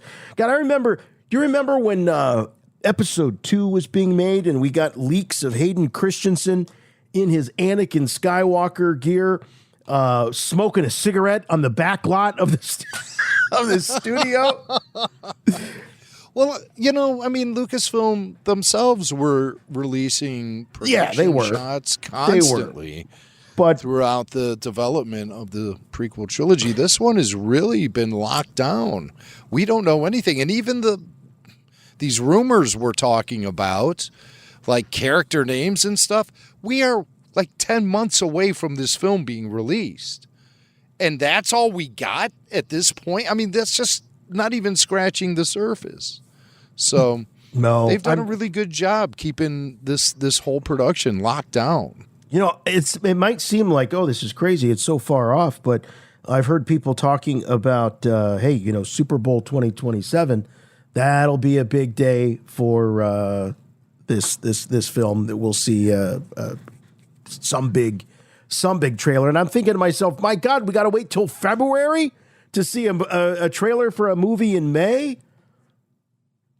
I hope not. And you'd think that the way that The Mandalorian and Grogu underperformed at the box office, Disney and Lucasfilm would be chomping at the bit to start getting the word out about what's next and really start hyping it early. Yes. Because if you ask me, they started hyping The Mandalorian and Grogu rather late in the game. Agreed.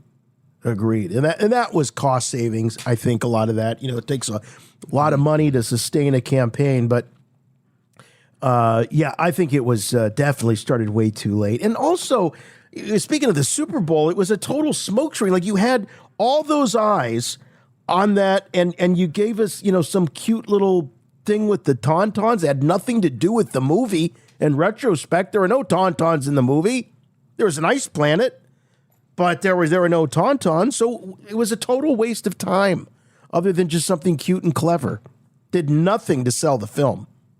It was more about being a parody of the Budweiser Clydesdale commercials we've seen so many times throughout the years during the Super Bowl. So it was really more about the Super Bowl than it was about The Mandalorian and Grogu. There you go. Yeah, and when they lose focus like that, then you find yourself in a situation where you have Star Wars anime, and that's all you have to look forward to. Hey, look, that's actually what's happening. I mean, I'm just kind of riffing on how you said that it's more about the anime than it is about the Star Wars. And the commercial, the Super Bowl commercial for Mandalorian and Grogu seemed to be more about the history of Super Bowl advertising than it did to be about the actual Mandalorian and Grogu film. It just happened to have the Mandalorian and Grogu in it. That was it. It was a send-up. It was a parody. Right. It was a spoof. Spoof. You can't promote Star Wars with a spoof. You just can't do it. Yeah. Wait till the prize. Wait till the Starfighter trailer, or one of them, ends up on the Spaceballs 2 film release. So I think that's supposed to come out before. I think that's coming out before Starfighter. Oh, God help us. I'm not looking forward to that Spaceball thing, because if anybody saw Mel Brooks' attempt at Spaceballs, the animated series from about 15 years ago, that was one of the most dreadful things I've ever seen in my life.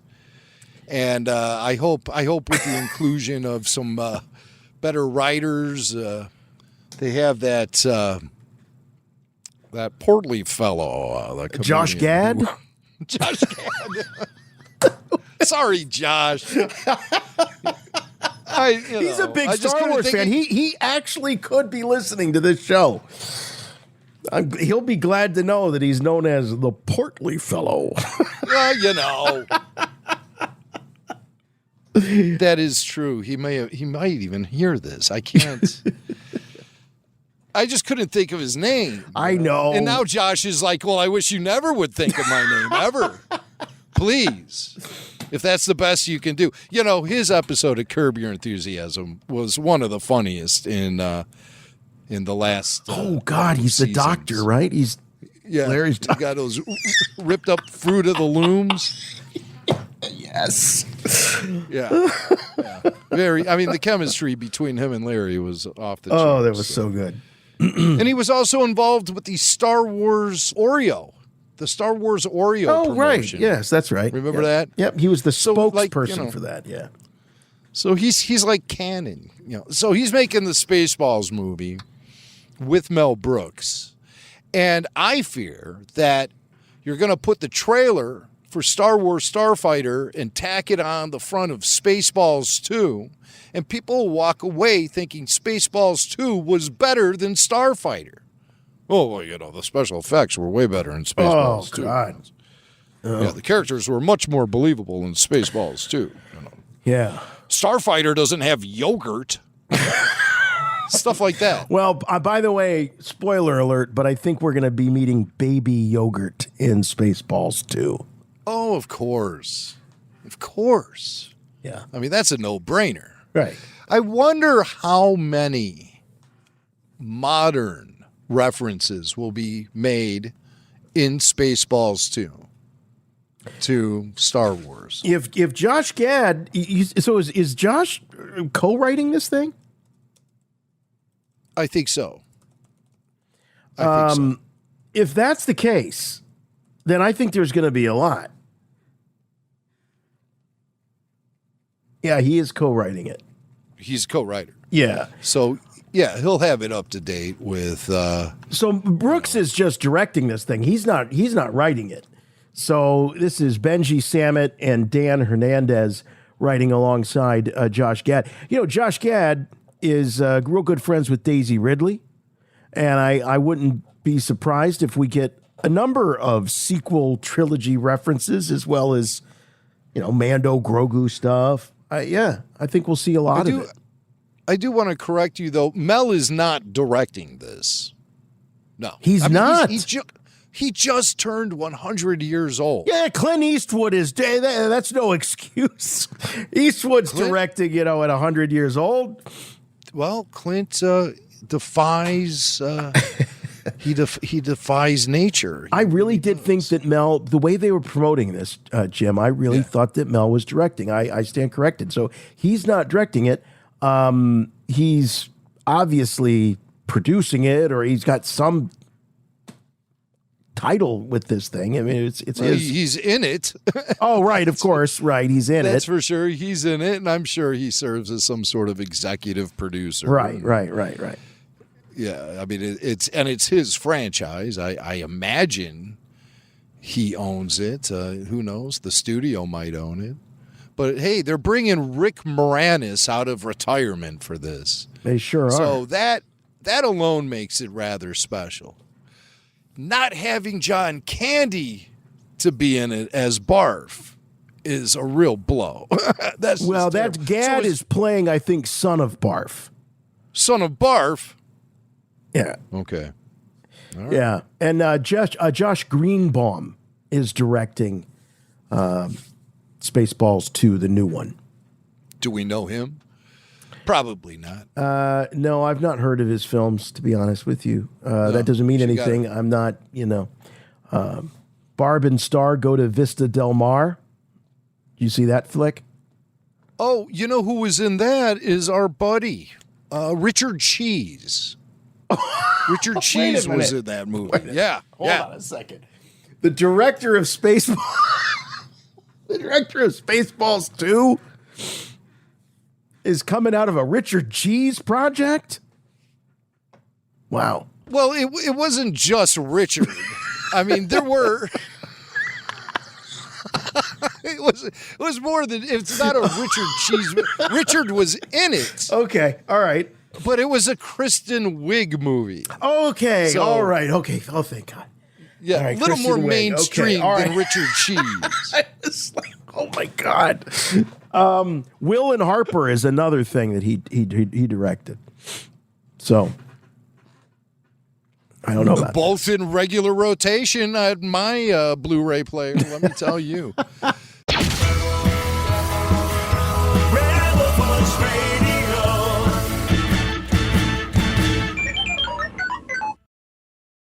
All right, we're not talking about Spaceballs, are we? Well, I guess we are. I mean, that's what we are. We most certainly are, young man. We're going to talk about Spaceballs. Yes, we are. And if we don't want to do it, I'm turning this podcast. I tell you what, I'd rather talk about it than the Ninth Jedi. But we'll talk about the Ninth Jedi. We need to. There was a trailer that was released. Yes. And I mean, RFR listeners know my feelings about the whole Star Wars Visions thing. It's not my cup of tea. Although I really did like the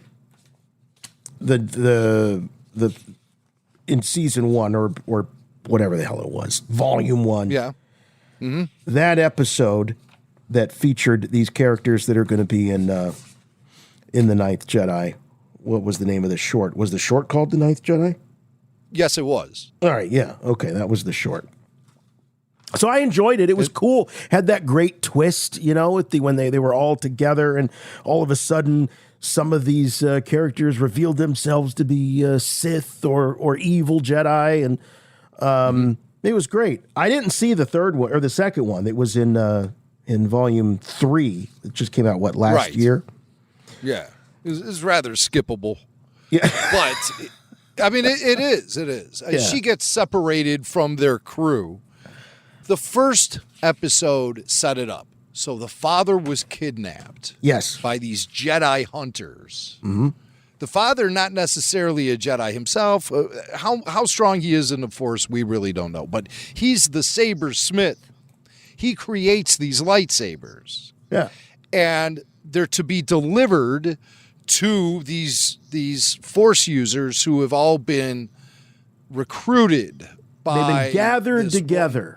By this guy, Margrave. Margrave Judo. Yes, the Margrave. That's right.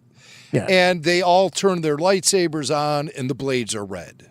Because as we were talking about earlier, the lightsabers in this version of Star Wars, the colors of the blades are all determined by who's holding the blade. Their heart. Which side of the Force they lean on. Mm-hmm. So if you're a dark side user, the blade is going to be red. You don't have to hold the kyber crystal to make it bleed or even touch the kyber crystal. It's just all you have to do is ignite the saber and it will ignite with the color that represents your affiliation to the Force. Oh, I like how I said that. Yeah, I mean... And it got me thinking, though, just for a second. Uh-huh. It got me thinking that's almost a better idea than the bleeding the kyber crystals. It simplifies things. And the guy who's directing the Ninth Jedi, the anime director, he's Japanese. He told StarWars.com that was just something he always thought happened in Star Wars ever since he originally saw it. He thought that the color of the blade depended on who was holding the saber. Wait, so that's how we're making Star Wars now? These creatives can just use devices that they thought of as children, and it's like, oh, let me put that in there. I always believed this was true. It's non-canon, so you can get away with that. Oh, okay. Well, now we're talking. Because I was worried when I saw this that it was going to become canon and that it takes place far enough away from everything that we've seen so far that maybe they thought, oh, well, there's nothing to lose. This is blue sky territory. Let's make it canon. But you're saying it is not. So this... It is not canon, no. This Visions Presents, which is also, by the way, how this is being billed. So kind of in the vein of, a Star Wars story. Well, this is Visions Presents the Ninth Jedi. So we might assume that there could be more of these characters and these things that are coming out of Visions to get maybe its own show or its own series, limited series, whatever it is, because they are kind of creating this new title, this moniker, Visions, Star Wars Visions Presents. But why? I mean, why? Why indeed? I mean, we want the Darth Maul Season 2. Quit dicking around with anime and let's get on the ball and get this done. Now, maybe they don't. Just feels like a distraction. Right. It is, different studios, but it just feels like a distraction and like a toy. That this is just. I love anime. I like Godzilla. I had heard the rumor that Dave Filoni wasn't too keen on this Star Wars Visions. Oh, really? I would think it would be right up his alley. But there is no evidence to back this up. It's just something that someone once told me. And there's nothing to, because Dave has gone on the record by talking big about Visions. Yeah. And it sure looks like, publicly he's thrown his support behind this thing. So I don't know where that came from, but that's what I heard. All right. Maybe he sees it that way too. It's a distraction. It's a knee-jerk reaction to something that's currently popular. It's a gimmick. And also it is non-canon. So sometimes you ask yourself, well, is it even worth getting up the energy to tackle yet another new Star Wars story told in a different part of the timeline with all new characters, all new situations, but heavily steeped in Star Wars archetypes we've already seen before? My casual Star Wars friends that I have out, there's no way. I'm not even going to tell them about that. I want to stop Disney Plus from promoting this to them because I don't want the phone calls and the text messages asking me about this thing. Because I really, and I'm not saying this to throw shade on anybody who's looking forward to it. I live with a big anime fan. My daughter is huge into it. She loves it. Her boyfriend's into it. I showed her the trailer and she recognized the animation style right away and was like, oh, this is so-and-so. They made such and such. I don't know what it is. So I'm definitely going to be having her watch it and we'll watch it together. Because, you know, I just want to, I more or less want to watch it sort of through her eyes because I want to know what an anime fan feels about this. Because did maybe the anime people feel the same way I do? I'm a Star Wars guy. I don't want anime in my Star Wars, and maybe the anime people don't want Star Wars in their anime. I kind of get that. Like, who really is responding to this stuff? Is it anime fans? Is it Star Wars fans? Because from the outside looking in, these Star Wars Vision shows they seem like they land with a thud. Oh, they create no buzz. Although we do have an Emmy nomination for one of them from Volume 3.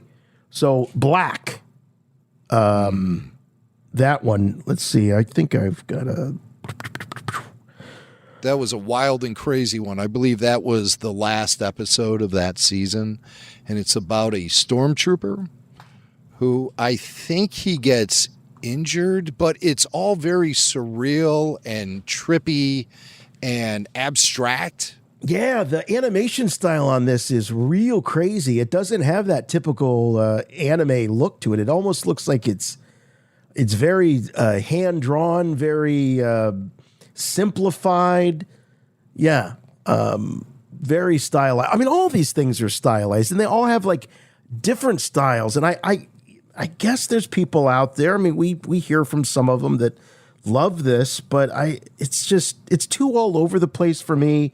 I don't know. I'm either too old for it. I didn't even like it when Teen Titans on Cartoon Network got overly anime in its style. Like, it's not my thing.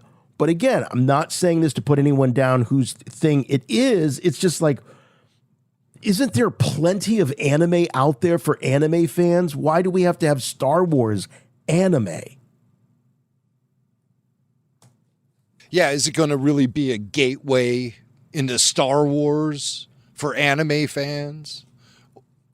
And if it's a gateway into anime for Star Wars fans, who cares? Well, yeah. Why are you sending eyeballs elsewhere? Right. And if it's just so that these genius anime creatives, and I believe that they are, some of these people are at the top of that whole thing. If this is just about to let them play in the Star Wars sandbox, again, I'd say, well, what's the point? They've got their own sandbox. This is our sandbox. Yeah, right. Can't we have something? Right. Can't we just have Star Wars without everybody coming in and like trying to reshape it, remake it, remold it? Yeah. And they always have those girls in the anime who's got the very high-pitched screeching voice that drives me up the wall. And that's Kara in these shows. Yeah. But, I mean, she's actually a character I kind of like. And so I think that's going to end our ranting about anime and Star Wars, and now we just have to accept it for what it is. Okay, fine. All right. Yeah. Rant gone. So this is going to be an 8-episode limited series. This was first revealed over at the trailer was Anime Expo, and yeah, we'll see this on August 5th. And the interesting thing, as we said earlier, this will not just be on Disney Plus, but also be on Hulu. So they're looking to expand. Jim, you mentioned, is this going to be a trend? Will we see this? I think it'd be smart. God, let's get more eyes on this stuff. Because I think the great experiment that, if you put Star Wars on this streamer, everybody's going to subscribe to it. I think the answer is not so. And Hulu has been around much longer time than, God, it was one of the original streamers. It's been around a lot longer than Disney Plus. So if you've got those legacy subscribers there, yeah, get it up there, get it on there. Let's see if we can create some buzz, some hype. There's been, as we were saying, very little from the previous efforts of this whole Star Wars Visions. But congratulations. Star Wars Vision. Now there was a nomination, I believe, after the first volume, but it wasn't in the Outstanding Animated Program category. It was it was a short. This year they're nominated for Outstanding Animated Program. I mean, they're up against South Park. They're up against Bob's Burgers, Rick and Morty, The Simpsons. Previously, it was a different category. So, yeah, fantastic. This just came out today as we record this show, the 78th Annual Emmy Award nominations. And so that's quite an achievement. So great for them. But this is just not something, as hard as I try. I just can't drum up any fake enthusiasm for this at all. You can't even drum up fake enthusiasm? Nope. Now, come on. Nope. Come on. Can't even drum up. Can't you just fake it? Fake it for me. Can't you just fake it for me? You all right, faked for it you, before. I'll fake it. No. I'm not asking for it. I'm just goofing. Supervising by the director. Way, where's the love for the Mall series? Why didn't that get nominated for an Emmy? Oh, I mean, this thing gets nominated for an Emmy. There was no love for Maul. Shadow Lord. I think the Emmys are this year, so these are based on last year's releases. Oh, it may not have made the cut. Okay, I don't know what the window is because Maul premiered. When did that premiere? Was that May? March. Yeah, it might not have made the cut. No. So we'll keep our eyes on the Emmys 2027. I'll be waiting at the end of my seat for those nominations. Let me tell you. I mean, dude, the critic scores, the Rotten Tomatoes, all that for Shadow Lord is incredible. It's one of the best reviewed Star Wars anything in a very long time. No, this is true. This is true. And it presented us with a very mind-blowing art style with the splashes of paint. Yeah. And, the way they incorporated that with the lightsaber, it was just fantastic. So I just want to point out this one thing from StarWars.com. Ninth Jedi supervising director Kenji Kamiyama. He talked to StarWars.com and said, the color of the lightsaber blade changes according to the wielder's alignment with the Force, a concept that stemmed from a delightful misconception. When Kamiyama watched the original Star Wars trilogy for the first time, he assumed that lightsabers automatically change color. While he later became aware of this mistake, he brought that compelling idea into his vision of Star Wars. So, Kamiyama's vision of Star Wars is what we're getting in the Ninth Jedi. Can't wait. Kamiyama. Yeah. No, from Lucas to Kamiyama. This has all been predestined. It's the will of the Force. There's nothing you could do about it, Swank. Yeah. Well, but it's a story being told in the far future, right? Where there are no Jedi, there is no Empire, no Rebel Alliance. Well, they sure look like Jedi, and they have lightsabers, and there's a sabersmith. Well, they're trying to rebuild. Yeah. As always is the case with these pesky Jedi. You think you've gotten rid of them, and they keep coming back. But that's what this is all about. There's Jedi hunters, and there are Jedi. Yeah. But it's not a big organized thing. They're trying to restart the whole thing, and they got a sabersmith, for crying out loud. Why not restart the Jedi? I like then that. He's just idea. making lightsabers for nobody. You know? I do kind of dig the sabersmith. It's kind of like, in the Harry Potter world, you got the Ollivander guy. He makes all the wands for everybody. So he's a wand maker. But here's the thing, like, isn't it considered canon that the Padawan makes their own lightsaber? So, of course. So this is this whole sabersmith is a very, very new idea in this far future Star Wars that they're telling in this series, The Ninth Jedi. This is not something like, because a lot of times when they're rebuilding the Jedi, they want to model it after what came before. But so there's this sabersmith is just a new idea that's been put out there, and the same with these mood ring lightsabers that they've got. Yeah. I'm getting a tremor in the Force right now, and it's telling me we spent way too much time talking about the Ninth Jedi. And because we have other cool stuff to get to, and we have to skip, like the Star Wars Museum exhibit. Well, we talked a little bit about that. Yeah. An ILM wizard passed away, but we can't wrap up this show unless we talk about George Lucas's cameo in Minions and Monsters, because I put my life on the line to bring you footage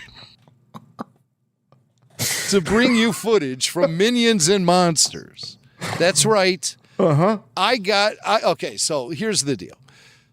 George Lucas lent his voice for a role in the new Minions movie from Illumination and Universal Pictures, and he has a voice role in the new animated movie Minions and Monsters, which is part of the Despicable Me franchise. I got wind that George Lucas shows up in the first 5 minutes of the Minions movie, and I live a block away from a movie theater. So I marched over there, went into the theater, sat down, and watched the first 5 minutes of the Minions movie. In a very sneaky way, I shot video of it. Oh, wait a minute. Wait a minute. Did you do it justice, Jim? Did you do it justice when you captured this film? Well, I did the best I could, but I had to keep it on the down low because I thought maybe somebody would blow the whistle on me or something. I only did this because RFR VIP Jeff Holland told me that George shows up in the first 5 minutes of the movie. So if he showed up like in the first half hour, I wouldn't have done this. But I figured, well, I got 5 minutes to kill. So I went over there and I pulled out my phone and I shot video of George's brief appearance in the movie. Now, he's on display in a museum, appropriately, or ironically.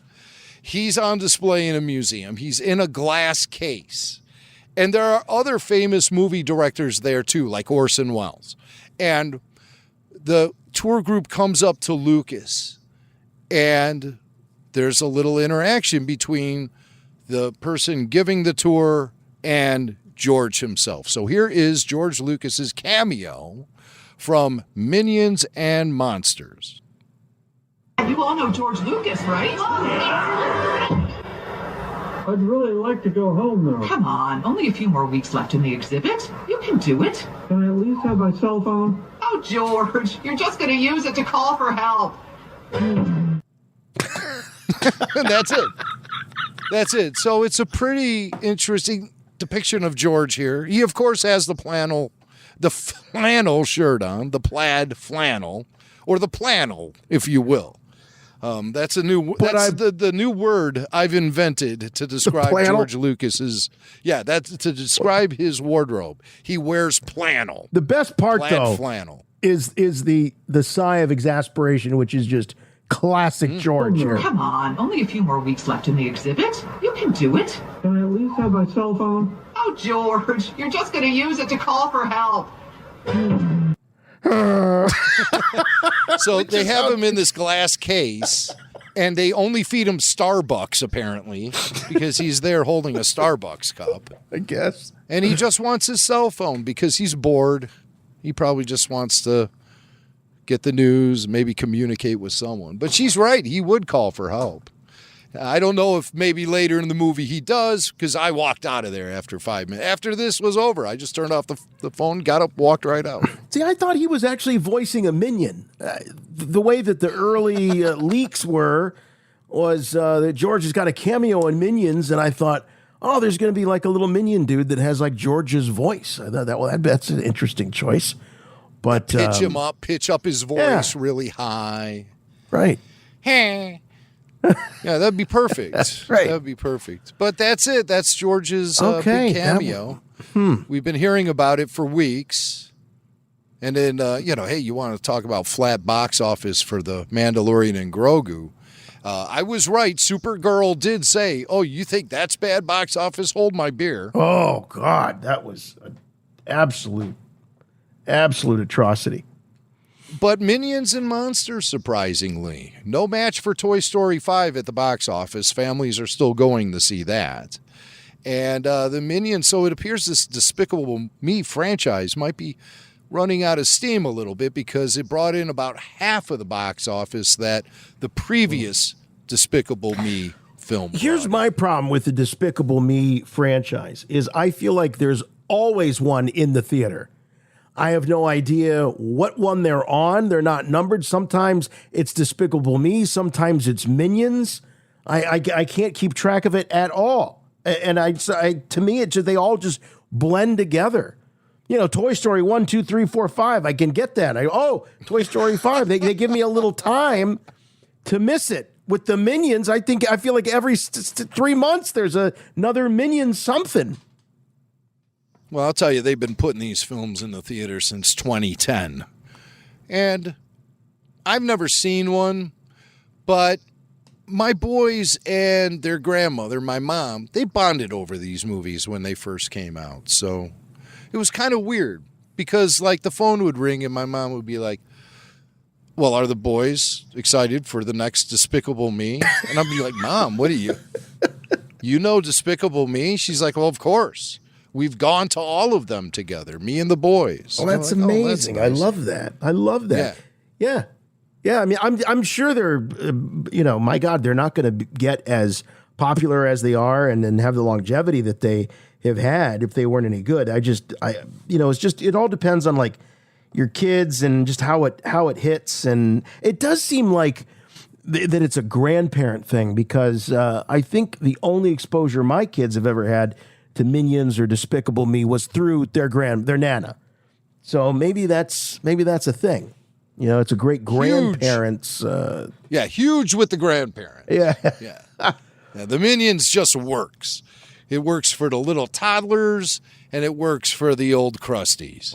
Okay. So that's now, it's okay for me. Jim, when I was asking if you gave the film justice as you were bootlegging it, because I was thinking about Jerry Seinfeld and how he captured Death Blow, if you recall, because he was bootlegging that. Jerry had multiple cameras. He had one in the balcony. Two on the sides. And he storyboarded the whole thing. He had this whole story. For me, it was just a lark.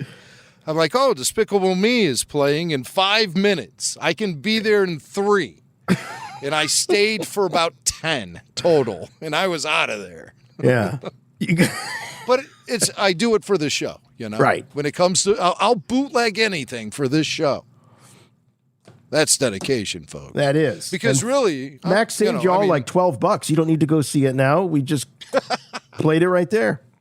That's the George cameo. So we have some clips of the Illumination CEO explaining how this happened with Lucas and where it happened, but we can just get away with playing the first one. This guy is kind of a drag to listen to. Okay. And you'll see what I mean. All right. As Illumination CEO Chris Meledandri. Okay. This guy could probably crush me like a bug if he wanted to, but I'm sorry, Chris. You got to speed it up, and you people will see what I mean when Chris explains how George Lucas became involved. Meeting George about 2 years ago, and what led to my meeting him is how much he loves Illumination movies, and specifically Despicable Me, and even more specifically, the Minions. And it was such a sort of a thrill to learn that, and then to share it with the team, because, obviously he's among, a very small group of people who the entire studio shares a level of respect for that is, just off the charts. And so an idea for a character came up out of the story, and character. And so I said to Pierre, and who's playing himself, co-wrote the movie with Brian Lynch and Bill Ryan, who produces with me on the film, and I just said, well, what if we could get George? And they're like, are you kidding me? And so I had no idea, but I got such a fast yes.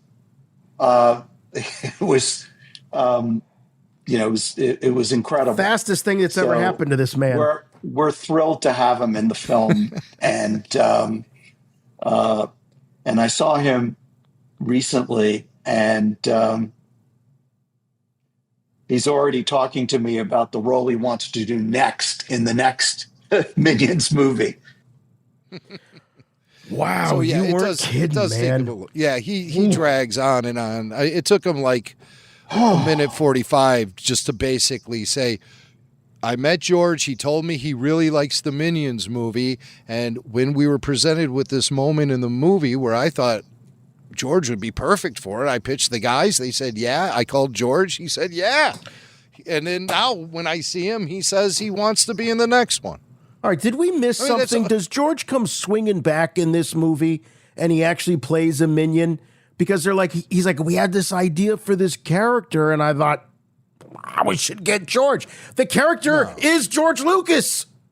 Yeah, but it was just, museum exhibit probably. And maybe they were coming up I with see. So the character was museum exhibit. Maybe we should get George Lucas. Yeah, we'll get George. I don't know. I think Star Wars The Ninth Jedi put me in a bad mood. So oh, Jason. I know. Now I'm mad at this gonna poor Illumination guy. I thought you were going to try faking it. All right, well, here, this will put you in a better mood as we wrap up the show. And we're going to go out on a high. We're going out on a high. Other George Lucas acting performances. Well, I'll tell you, there's a few of them. Everyone knows he was Baron Papanoida in Revenge of the Sith. Oh, yeah. Non-speaking role. Right. Also, in some of these student films George appears in that I reviewed on the latest RFR Q&A, the student films of George Lucas. The Emperor, George appears in that. And I think he appears in it twice. The second one, it was hard for me to determine whether or not that was him. But the hair is always the way you can tell. George has the best hair. But when he was younger, he was very skinny and he had big ears and he would wear a goatee. And that's an interesting George Lucas look. The goateed George Lucas. He's being very artsy. I think he used that in the thumbnail for the Q&A, is the goateed Lucas. Or is that fully bearded Lucas? No, it was a non-bearded George. Oh, a hairless Lucas. Yes. Which is another museum exhibit in Despicable Me 8 or whatever that is. So George appeared in that, and then he also appeared as himself in Robot Chicken. Remember? Oh, yeah, when right. They did their Star Wars parody. Love that. George went to the convention and got chased after the guy with the Tauntaun. You're George cosplay. Lucas. Yeah. But what you might not remember is this little promo for Robot Chicken, where George is once again portraying himself, voicing the character, as George Lucas is going through the Robot Chicken therapy session. So here's George with his therapist, courtesy of Robot Chicken. It all started in 1978 when I let people make a Star Wars TV special without me. The holiday special, I remember. It came out so bad. I hate it. I hate it. I hate it. I hate it. George, remember what I said about controlling your emotions? Yeah, can't follow the dark side. The end shot is priceless. You got George lifting the eyebrow up in that knowing way, looking at the therapist. Like, you see what I just did there? Yeah. That Seth Green, he really got a lot out of George. Man. He sure Those did. guys he had a very unique relationship with George Lucas, professionally. Yeah. And it seemed like those guys got to know each other pretty well. Seth always would be speaking pretty fondly of George when he'd admit that he would pepper George with questions about Star Wars, and George was cool about it. He would actually answer them. It's like, well, you are Seth Green, that helps. That loosens him up a little bit. But I think Seth is a bit of a George Lucas whisperer. I don't know that any other producer, director, writer, whatever, has ever gotten out of George what Seth was able to get out of George. Oh, no question about it. Except there was one time when John Landis cast George in one of his movies.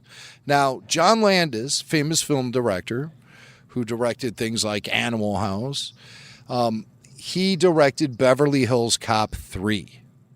And Landis has this tradition, it's kind of a loosey-goosey thing, where he puts directors in his films. He gives them cameos.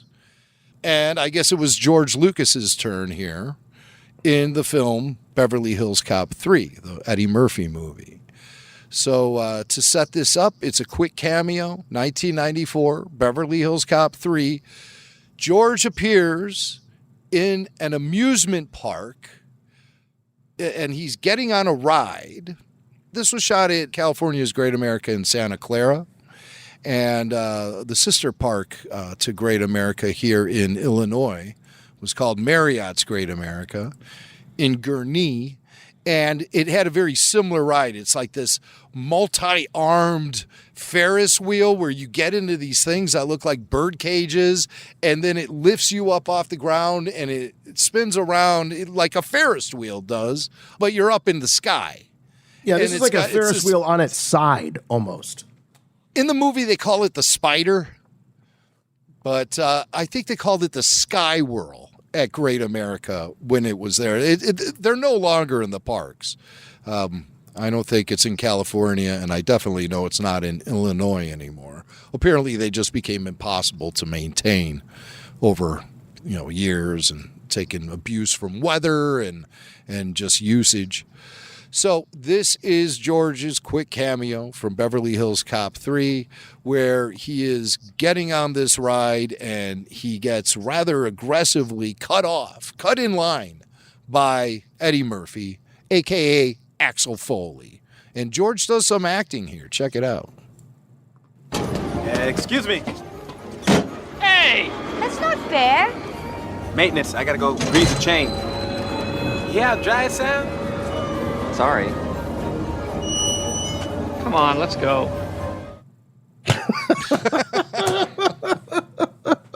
And he puts his arm around his date. I've heard some people mistakenly say that this is Carrie Fisher in this scene. That is obviously not Carrie Fisher. It's an actress named Christina Venuti, and she never did anything of significance.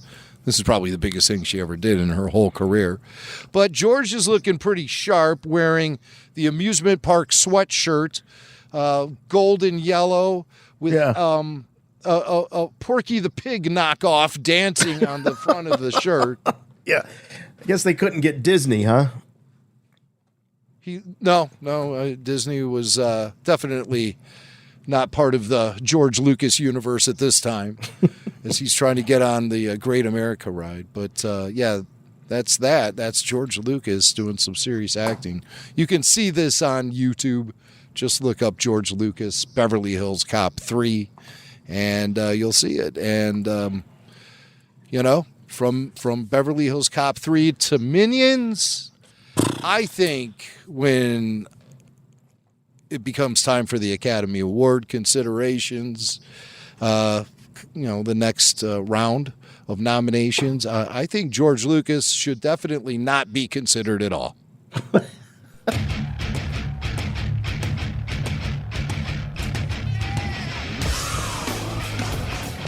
All right, that's going to wrap things up for us here this week on Rebel Force Radio. Don't worry, I know there were some promises made about some stories we were going to talk about. We will get to it. We'll get to it next week. Don't worry. We've got a lot of time together as we march towards the 50th anniversary year of Star Wars. Lots of exciting things to look forward to. Some less than exciting things to look forward to, like the Ninth Jedi. I know. We're gonna hear from you all.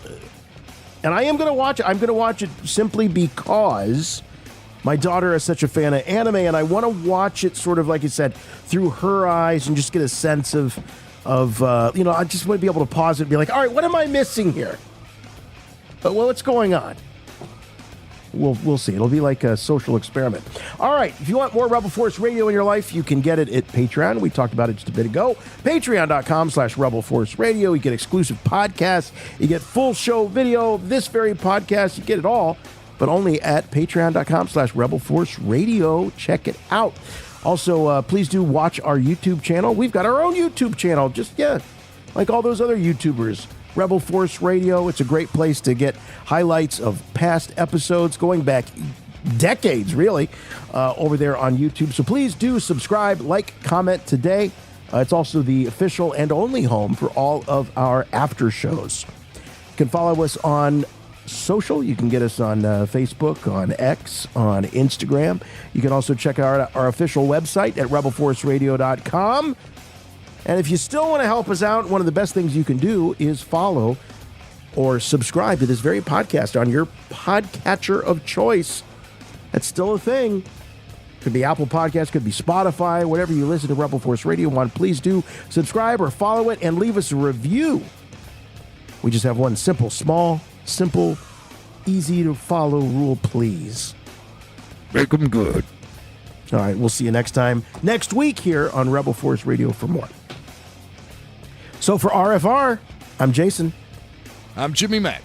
And remember, the Force will be with you, always.